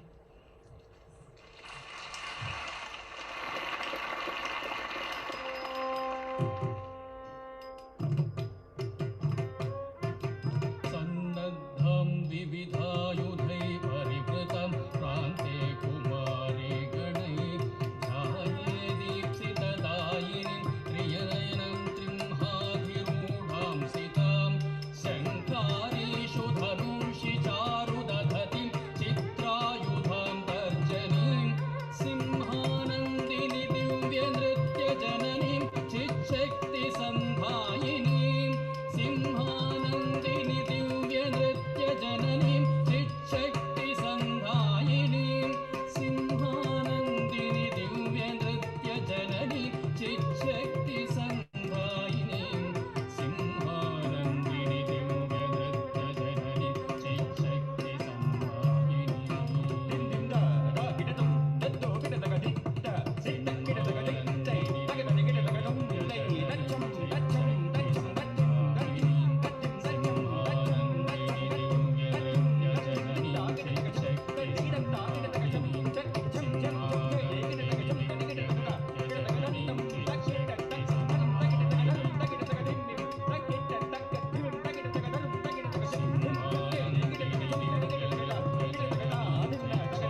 शैलसुते जय जय हे महिषासुरमर्दिनि रम्यकपर्दिनि शैलसुते जय जय हे महिषासुरमर्दिनि रम्यकपर्दिनि शैलसुते रम्यकपर्दिनि शैलसुते रम्यकपर्दिनि शैलसुते या देवी सर्वभूतेषु विष्णुमायेति संस्थिता नमस्तस्यै नमस्तस्यै नमस्तस्यै नमो नमः या देवी सर्वभूतेषु शक्तिरूपेण संस्थिता नमस्तस्यै नमस्तस्यै नमस्तस्यै नमो नमः या देवी सर्वभूतेषु शान्तिरूपेण संस्थिता नमस्तस्यै नमस्तस्यै नमस्तस्यै नमो नमः नमस्तस्यै नमस्तस्यै नमस्तस्यै नमो नमः नमस्तस्यै नमस्तस्यै नमस्तस्यै नमो नमः ॐ शान्ति शान्ति शान्तिः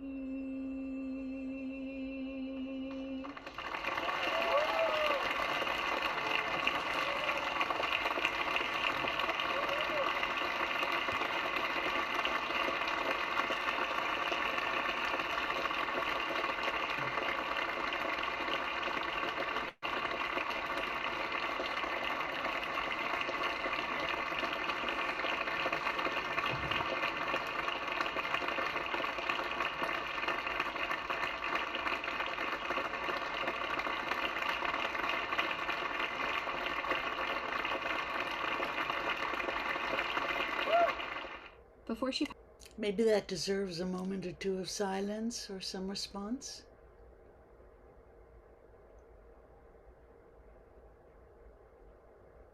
Kokila?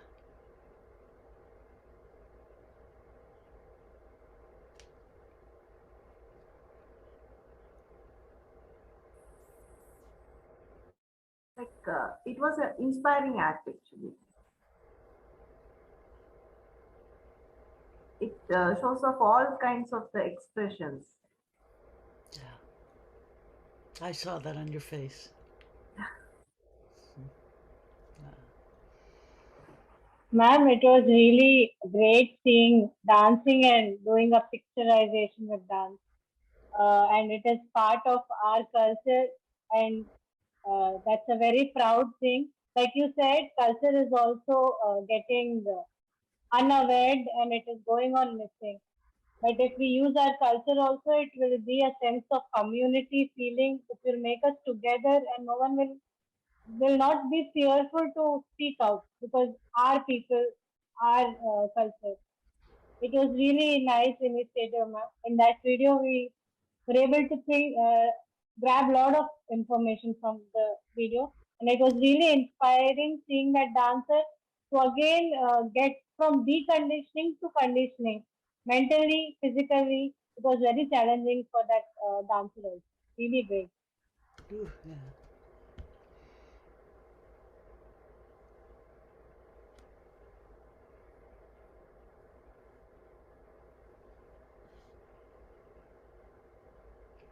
Vidya?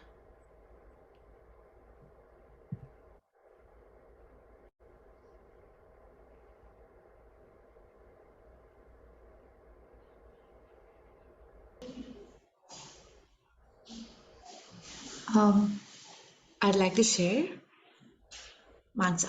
So I think it felt very personal because I was able to kind of resonate with the steps and with the mood, with the rasa as she spoke about the abhinaya and the rasa. I think I also internally I was doing some slight movements with her because kind of resonated so strongly about it was all about strength, be it the nature of the song, the rhythm, her dance, the picturization. And I believe that even personally for me, imagery is very strong. I use imagery for resilience, for growth, for every time I fall and rise. So I thought that was so powerful, and I really thoroughly resonated with it. Thank you. Yeah. So I have a question Eileen, you were saying that this is something that we should not be doing. Yeah. And while I was going through it, I was like trying to pick up the parts which we should not be doing as dance facilitators or therapists. And I could pick up the parts where it was a lot about performance in the whole thing. One, yeah. Yes. Also left with the question that if I look at Jungian's approach to it and his whole thing about the imaginal world, and that being as real as the lived experience, I was finding that, and since this image has arisen to her and not imposed by somebody else, I think it was powerful for her. So the only thing that I'm saying is, okay, how do I actually utilize, how do I actually take this forward to people in terms of dance movement where it's not a performance of the imaginal world? I don't know if I'm getting my question across. Absolutely. It's a beautiful question. I'd like to add a third part to your question, if I may. Please, please. I'll tell you a quick story. One of my internships, 1970, ages ago, was in Bronx State Hospital with psychiatric, psychotic, schizophrenic patients. One of the interns with us in our group was a dancer who was very trained in ballet. And she did these beautiful movements which the patients could not do. They were intimidated. It was an us them. I can do it, you can't. Right away there was a separation. Too perfect if you're working with clients. That's the most important. You want to do something they can do. I'm a folk dancer. Folk dance is much more simple than high style dance. Yeah. Stylized dance. Yeah.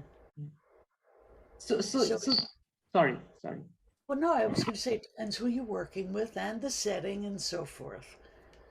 Not to think this is a recipe to do with everyone. That's what I'm showing you. Right, I'm not right. showing you a recipe. Right. But yeah, to use imaginal world is that's something that's encouraged. But if different cultures. So I also worked, let's say, in nursing homes in Massachusetts with old people who were facing death.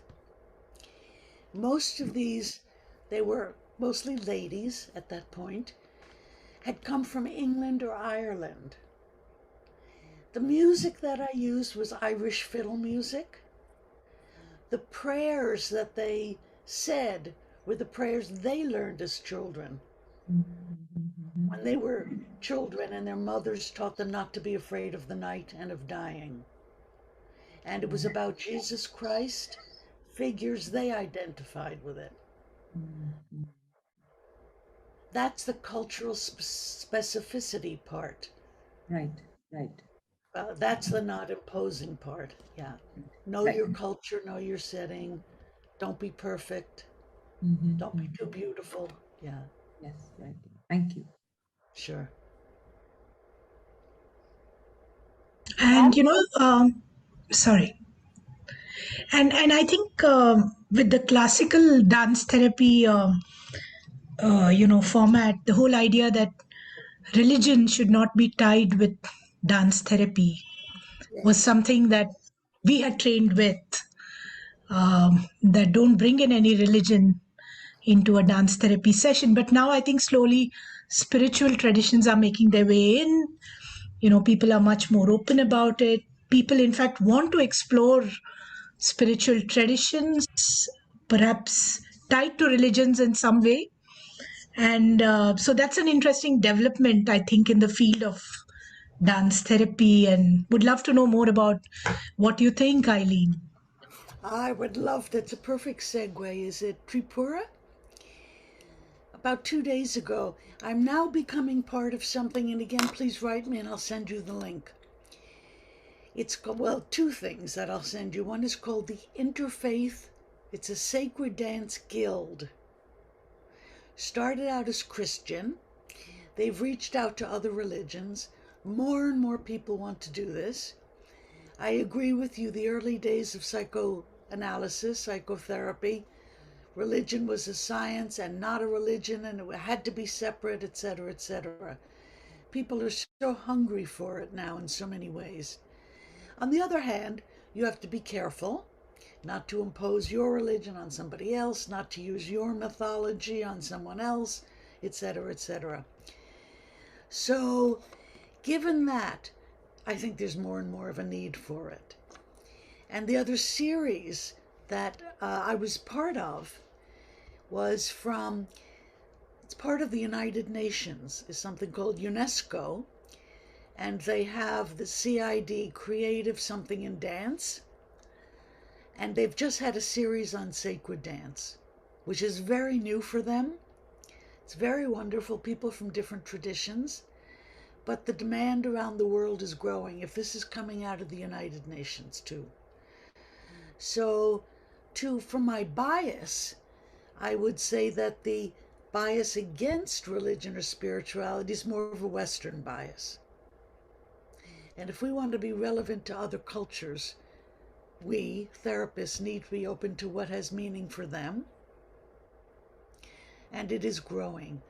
So I would like to invite you, anybody who wants, just join with me, the Sacred Dance Guild, or this invitation to the series. Someone else is coming up. The next speaker is African American in the United States. I was on a panel not with her, but with another African woman who was homeless and a drug addict. She danced her way out of that, and then she formed a dance company, which is called Rise Up. And it's very spiritual because addiction has a lot to do with spirituality. So again, it's new. You're right, there have been taboos. I think it's changing. I hope it's changing. I'd like to add something, if that's all right. Yes, please. I think this is, we're definitely, I feel, there's a phenomenon happening, and I think this whole thing that Drupra is talking about, and Eileen, what you're saying about opening up to different traditions and spiritual and cultural traditions and all is so important. And playing sort of devil's advocate or whatever, I find that we have to be very careful, as you mentioned, also of not assuming that something resonates with people of a particular background or culture. One thing I find is that there are all these different traditions in spiritual, cultural, dance, all these physical traditions coming out of, for example, India, and there's so much diversity within the country. And everything doesn't resonate with everybody on an individual level, but also as a collective. And I think maybe because I live between two worlds at times, I find that this is something that's constantly coming up, where there are assumptions even from my colleagues and peers in the West, and how there's this whole need to also be open and educate each other on how there are nuances and layers to everything. And it's very important because otherwise what happens is we sort of bucket, people, we kind of compartmentalize or put people into buckets that, oh, you're Indian, so, this is just how it's going to, this is what works for you, whatever. I just wanted to bring that point up because I think as we're going on this journey, it's really important to remember this point as well, is that like it's such a personal experience. To build on that, Ritu, when I was in Jordan working with the Syrian women refugees, these women are very religious. And you know what?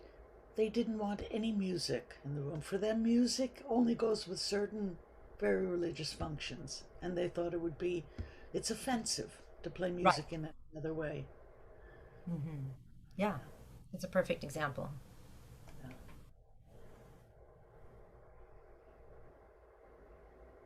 Ma'am? Yes, please, Mama.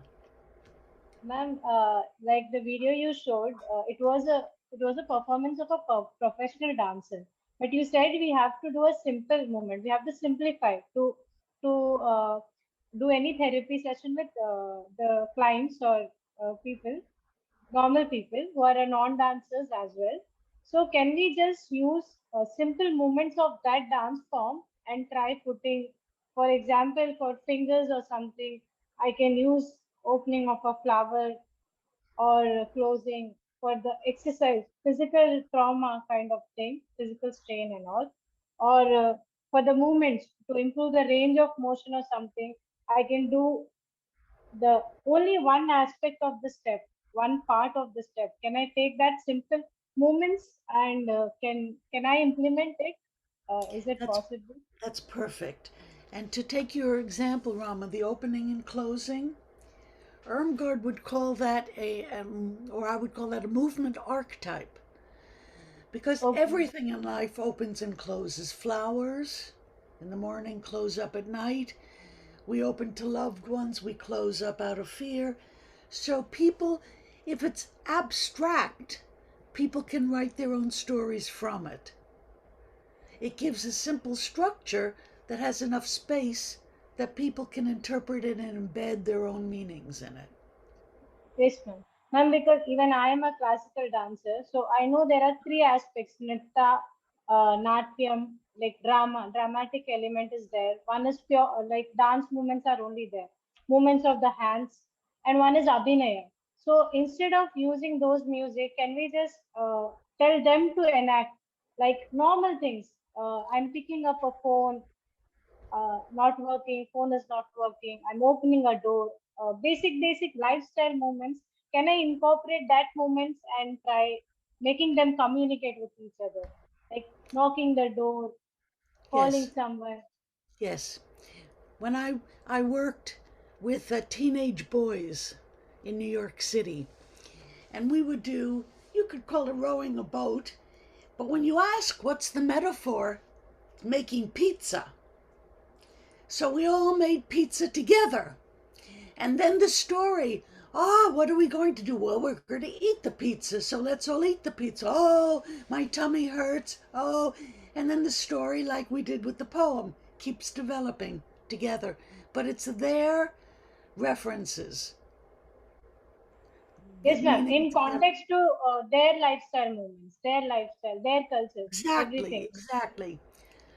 So, but, and the nonverbal, if you would say to one of them or children, tell me your story, I'm fine, go away. But as the story unfolds, we make the pizza. Oh, I have nothing to eat. I haven't eaten in 3 days. Oh, and then you begin to hear the story. Thank you, ma'am. You're welcome. Please also feel free to experiment. Just be open to feedback. There's another cultural sensitivity thing now in our country. Let me be really awful about this. We came to the country, we were welcomed by the Native Americans, and then we slaughtered them.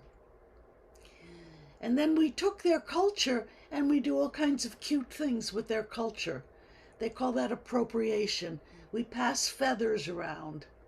I do the same without permission, without context, without tradition. That's stealing, actually. So it's important to ask permission to check with the group. Is it okay if I use a drum in my group? Just so long as you're sensitive to the group and you ask them, you can't really go wrong.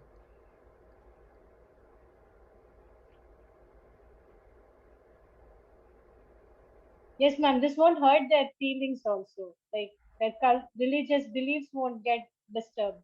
If we ask them, we discuss with them and try to incorporate all sort of things. Exactly, exactly. Which is why I might say that this is not a performance, this is therapy. It's really about a dialogue, it's about respect, it's about empowering the other person. It is not about your personal performance.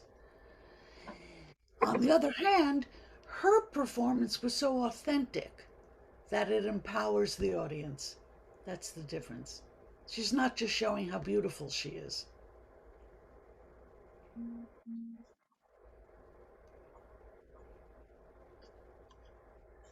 Yeah.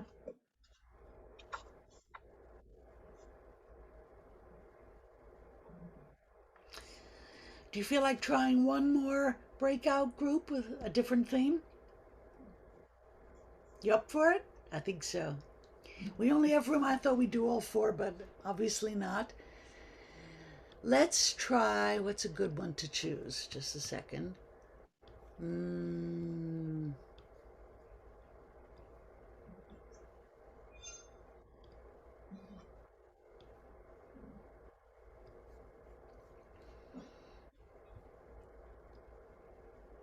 Well,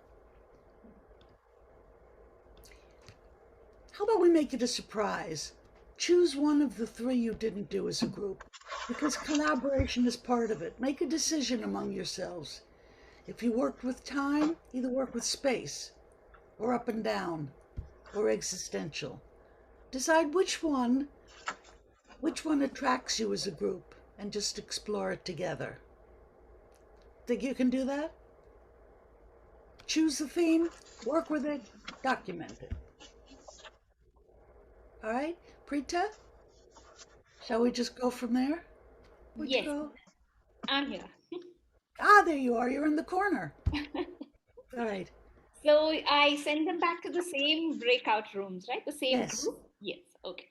So part of the group process is quickly decide a theme. This is all about leadership and following and collaboration, and pick your theme, go to work, create, and document. And we'll have 15, 20 minutes. Okay, so we look at coming back at about 12 India time. Half past. Oh, no, it's your 12. Sorry, it's my half past. Yes. Yeah. Good. Yep. Okay, opening the rooms. Ready?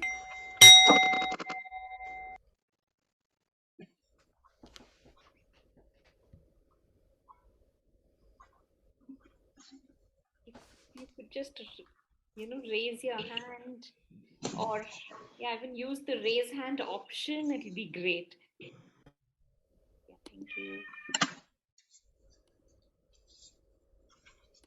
It'll be good if other people who are not doing this, switch off their camera so that the highlight is, okay, it's already there.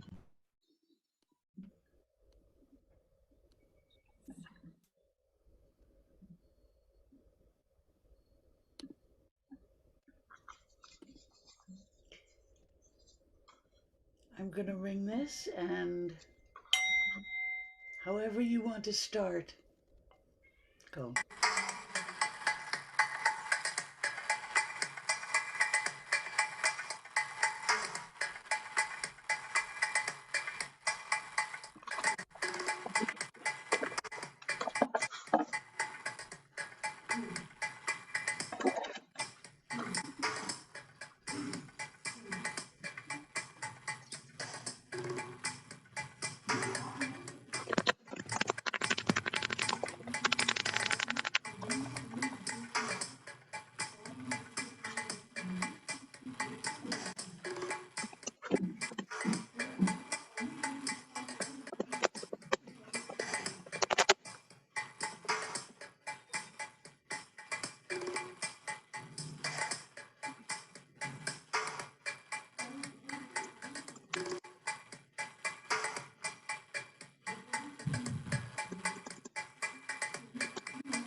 Beautiful.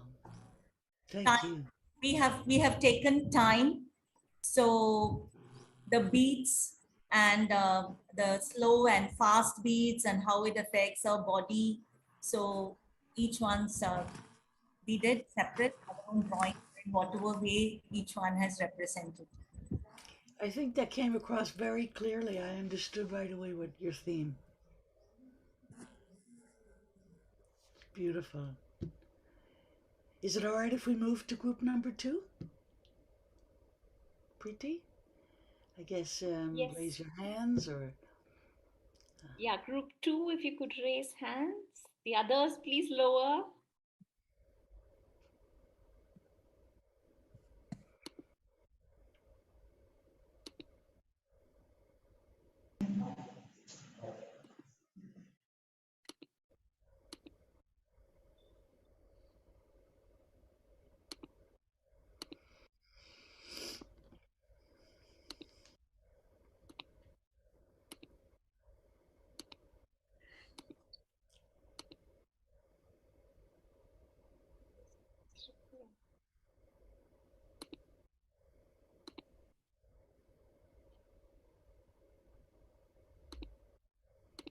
Shall I start playing?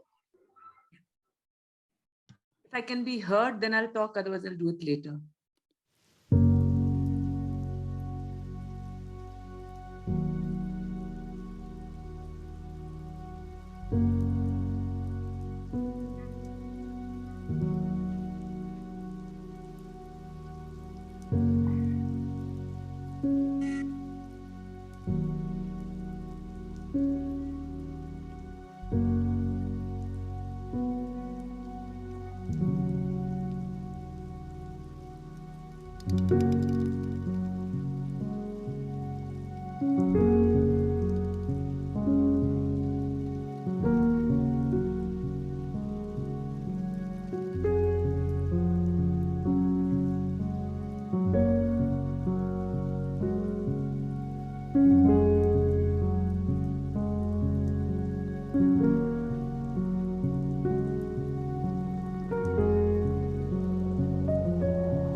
So this was about space, and it was about how can we actually interact with the screen and play with different body parts.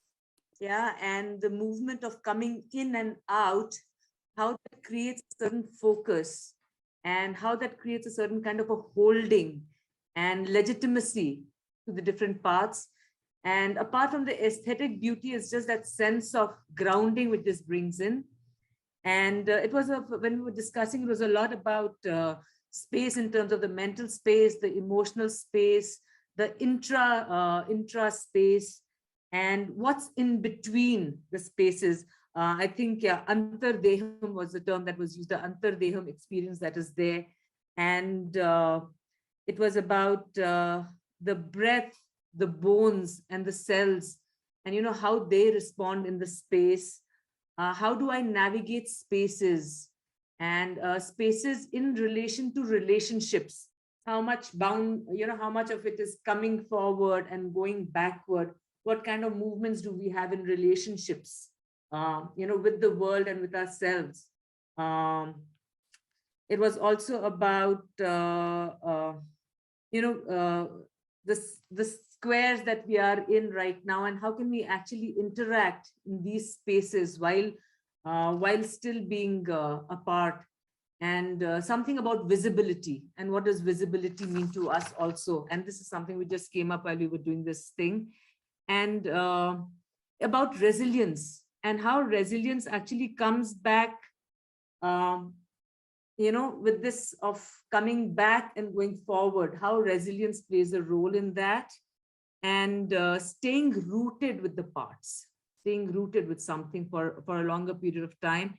And acknowledgement of the part, apart from its aesthetic, is something I think we all experienced. And the in and out of the space actually worked in the sense is stepping out of the context, stepping out of the problem, and taking a look at it again, or entering that space again. Yeah, so that's, if anyone else would like to add, if I've missed something. Yeah, thank you.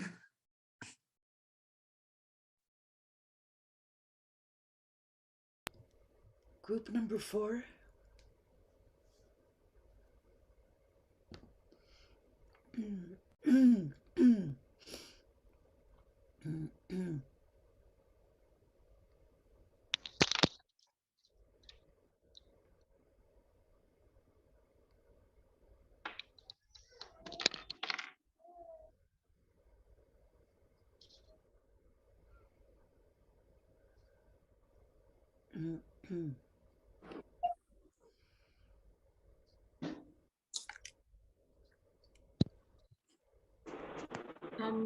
Eileen, I think it would be group number 3. So it's all.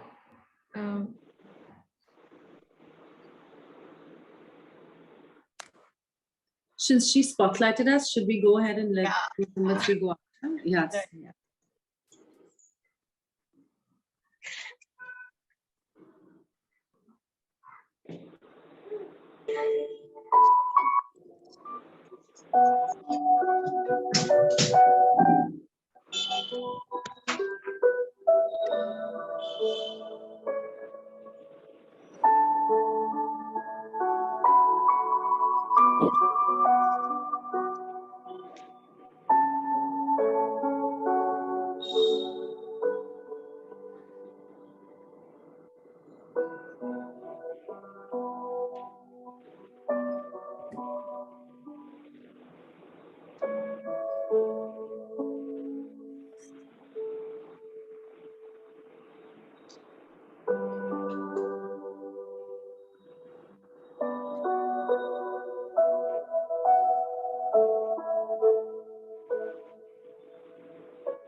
Should we share, each one of us? Yeah, who would like to go first? I'll go first. So mine was, I explored the existential theme of kind of diving down. And the words that really came to me was that the ground really supports you. So every morning I do Surya Namaskars, and when I go down, very gracefully you naturally come up. So really that there's support on the ground.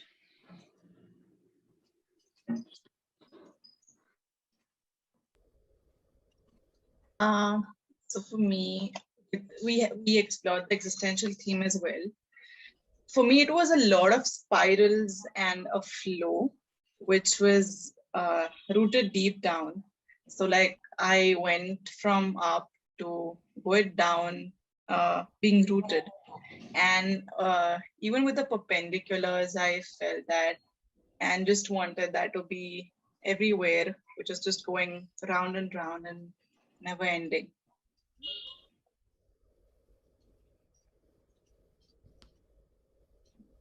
I'll go next.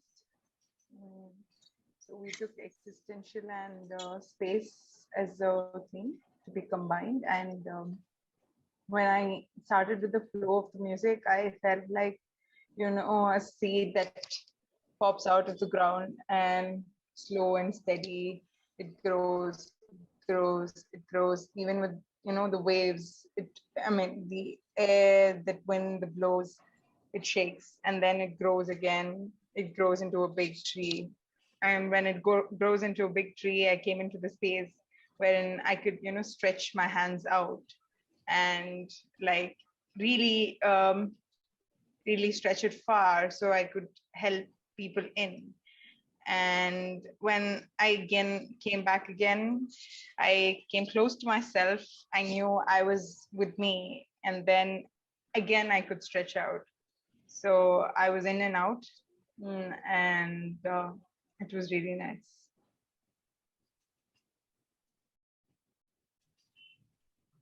Okay, I'll go next. So the movements that I did were somewhat bringing me some kind of the feeling of vibration, and also breaking boundaries. I felt I was a phoenix going down and coming up. It was like rising from the ashes. And one constant image that was coming to me was of a feather. So kind of summed up resiliency for me. And while we were reflecting as a group, while we were in the activity, I heard, is it okay, Shani, if I share some of the points? Okay, so what Shani was reflecting, I'm sure she'll be reflecting here as well. I resonated so much with her that this thought also came to me that it is sometimes very difficult for us to get out of that darkness, that depth, because we somehow find some comfort in it. So that times I think it is our own push to ourselves to come out of it, and that is also like these thoughts are something that are coming to me time and again. Thank you.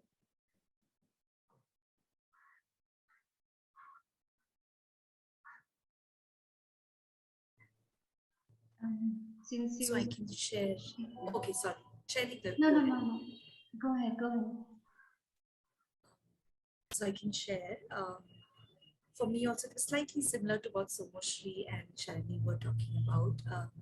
Being comfortable and staying in that sinking, just being there for some time and spending time there.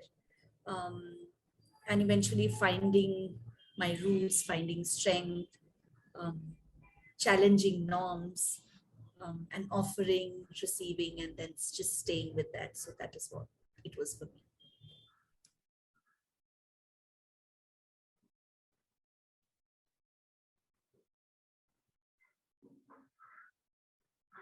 Okay, should I go? So in context, when we decided to explore both existential and space, and both got joined immediately with me, and later on we discovered for many of us existential space. Going down was easier, closing eyes was easier than coming up. I couldn't find words then, but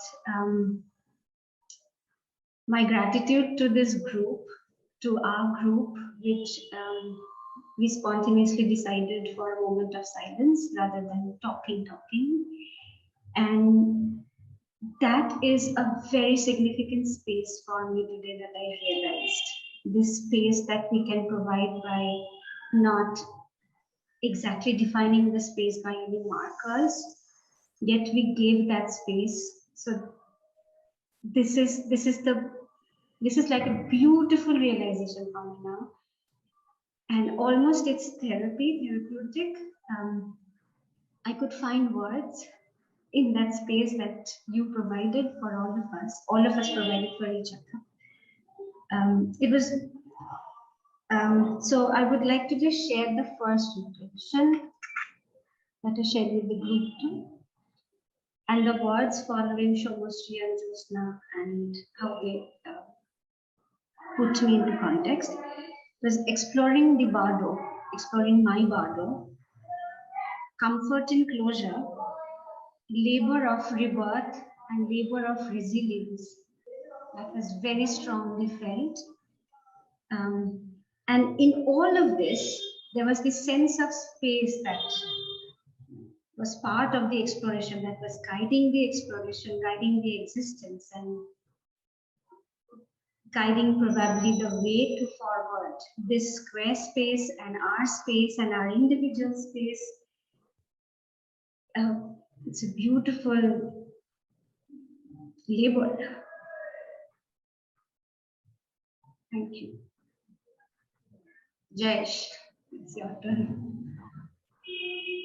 For me, it was itne paas par itne dur. So close and yet so far.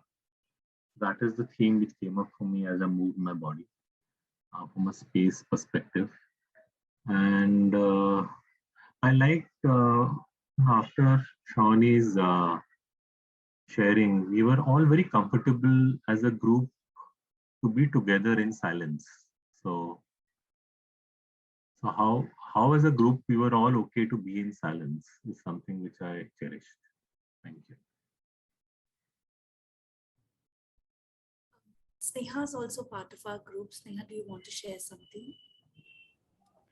Yeah, I think one thing that also echoed for me based on everyone else's sharing was that I really felt this sense of staying within my comfort zone and not feeling the need to push beyond. And I think the moments that came out for me through this experience was that I was feeling very stuck and feeling very slow. So I was just trying to be comfortable within those restricted movements. And that was quite interesting to explore.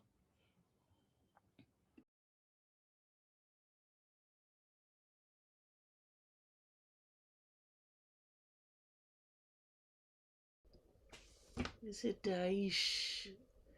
Aishwarya? Have you shared? Yes, I did share. Oh, good. Okay. Anyone else? We are over time. I want to respect your time. Might I have till, well, for me it's 15 after. That's 7 more minutes? Yes. Preeti, are you somewhere? Let me find you. There you are. Is it all right if I take 7 more minutes?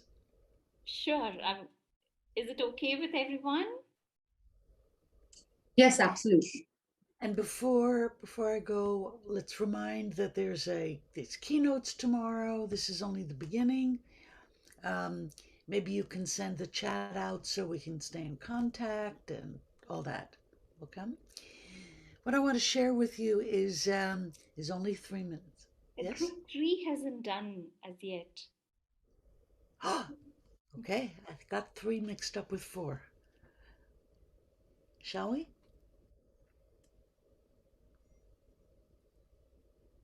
Who's in 3?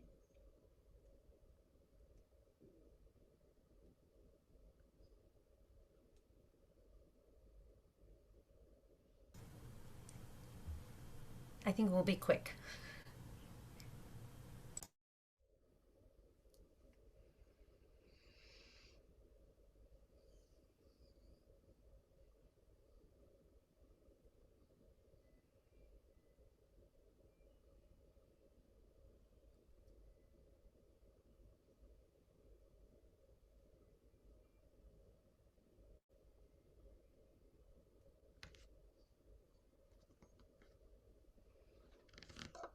Shubha, your video needs to be on. I think, yeah, okay. Mohita, are you tracking time? Should we start? Oh, I think we still have one person who has to come. Here she is. Yeah.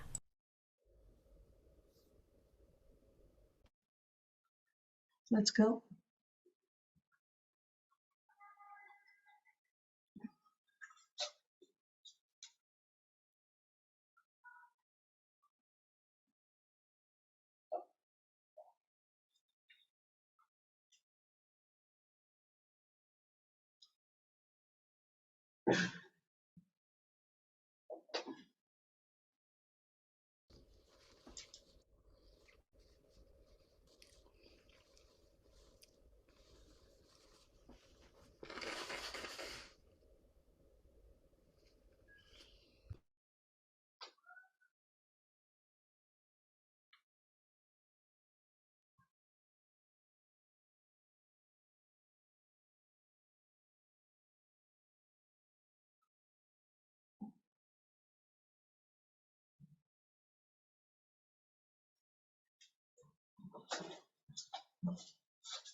Thank you, everyone. So I'm going to share Preeti, can I share a small document? Yeah, you can go ahead. Yeah, so the theme that we had taken was time, and there were some words that all of us had gathered, and I'm just sharing those words. And one second. Yeah, there are so I'm just going to read them out. The feelings that we all felt and the words that came to us through our movement. And so we expressed rhythm within, the tuning in, and knowing that change is a constant, flowing the inner rhythm of the breath as it goes in and out, and the rest fading away in the background. The arrival of the self, which is very comforting, was felt. And these are different, we all have written down together the different feelings that we felt and the words that came to us in one document. So I'm just reading it out as if it's one continuous document. So the arrival of the self, which is comforting. And then moving on to how perspective matters, the exploration, the function, the tuning, and the reflecting. Exploring the enjoying of different speeds of time. Walking fast, walking slow, downing again walking fast, staying still, and enjoying all speeds of time. There were some more explorations of not wanting to move, but needing to move. And that repetition is usually comforting. And for now, just wanting to stay in this semi-crouched position away from the screen. And there were two reflections, explorations of staying away from the screen. And then traveling in space with time came, finding a resonating beat, feeling like myself, could tune in and tune out of myself through the movement. And finally, wanting to stretch so that I can feel my breath. And as time stretches, wanting to stretch the body out and back, away from a screen. That's the second one. Out just to stand and stare for idle exploration, or to observe small things that I miss out when time rushes by in a day for me. So there were different explorations. Thank you so much to my friends who held my space in the group. And thank you to all of you for hearing us out. Ma'am, I also brought one small diagram. Yeah, Rama, why don't you share? Oh, Enjoy the time. That's it. This one I brought. yeah, thank you, Rama. Thank you, Preeti. Anyone else wants to share something here?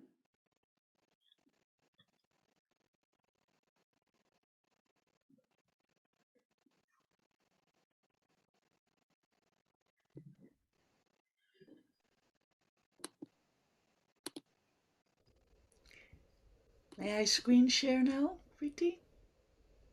Yes, Eileen, you can go ahead. This is a 3-minute video, and then it'll also give us a clue on how we may end together.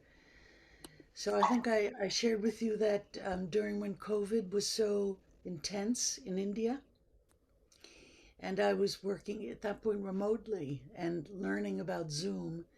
I have a training institute in China, a 2-year training, and we've had to be on Zoom in 2 years, all the same issues you discussed.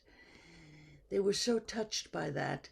I want to share with you what they made, and then we'll use that to end.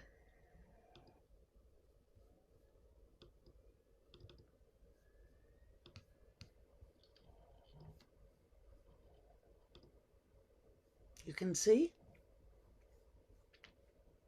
Can you see? Yes. Yes, ma'am. Yeah. We can see. These are for my students in China.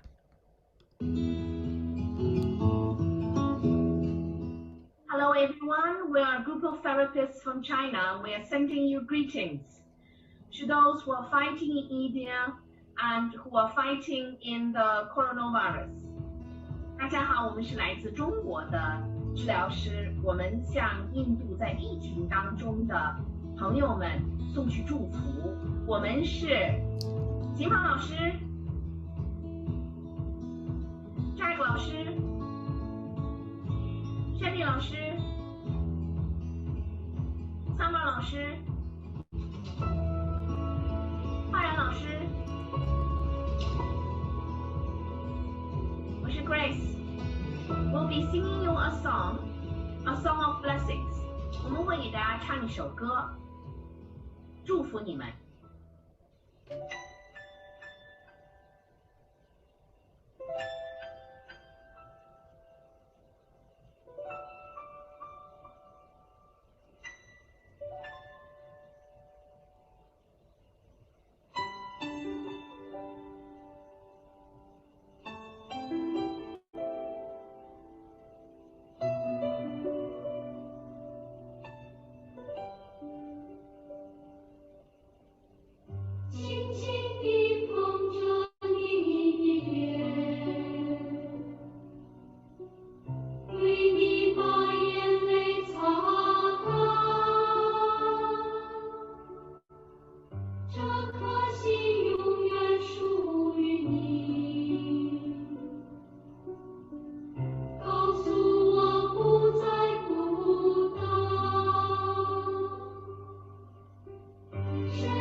very much. And we're sending these blessings to you. Blessings to you all. From China to all of you in India.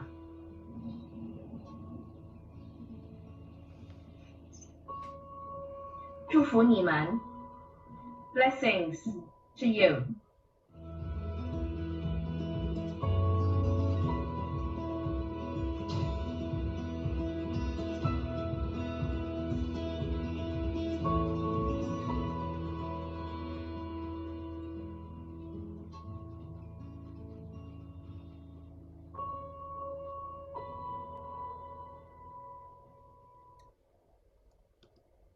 If I may, just on gallery view again, that's the power of a simple gesture. So just to invite us to end together, from my heart to you. Around the world, wherever you are, connecting,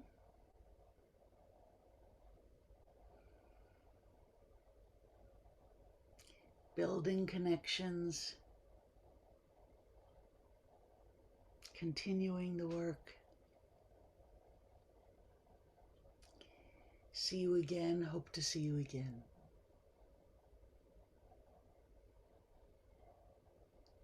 Thank you.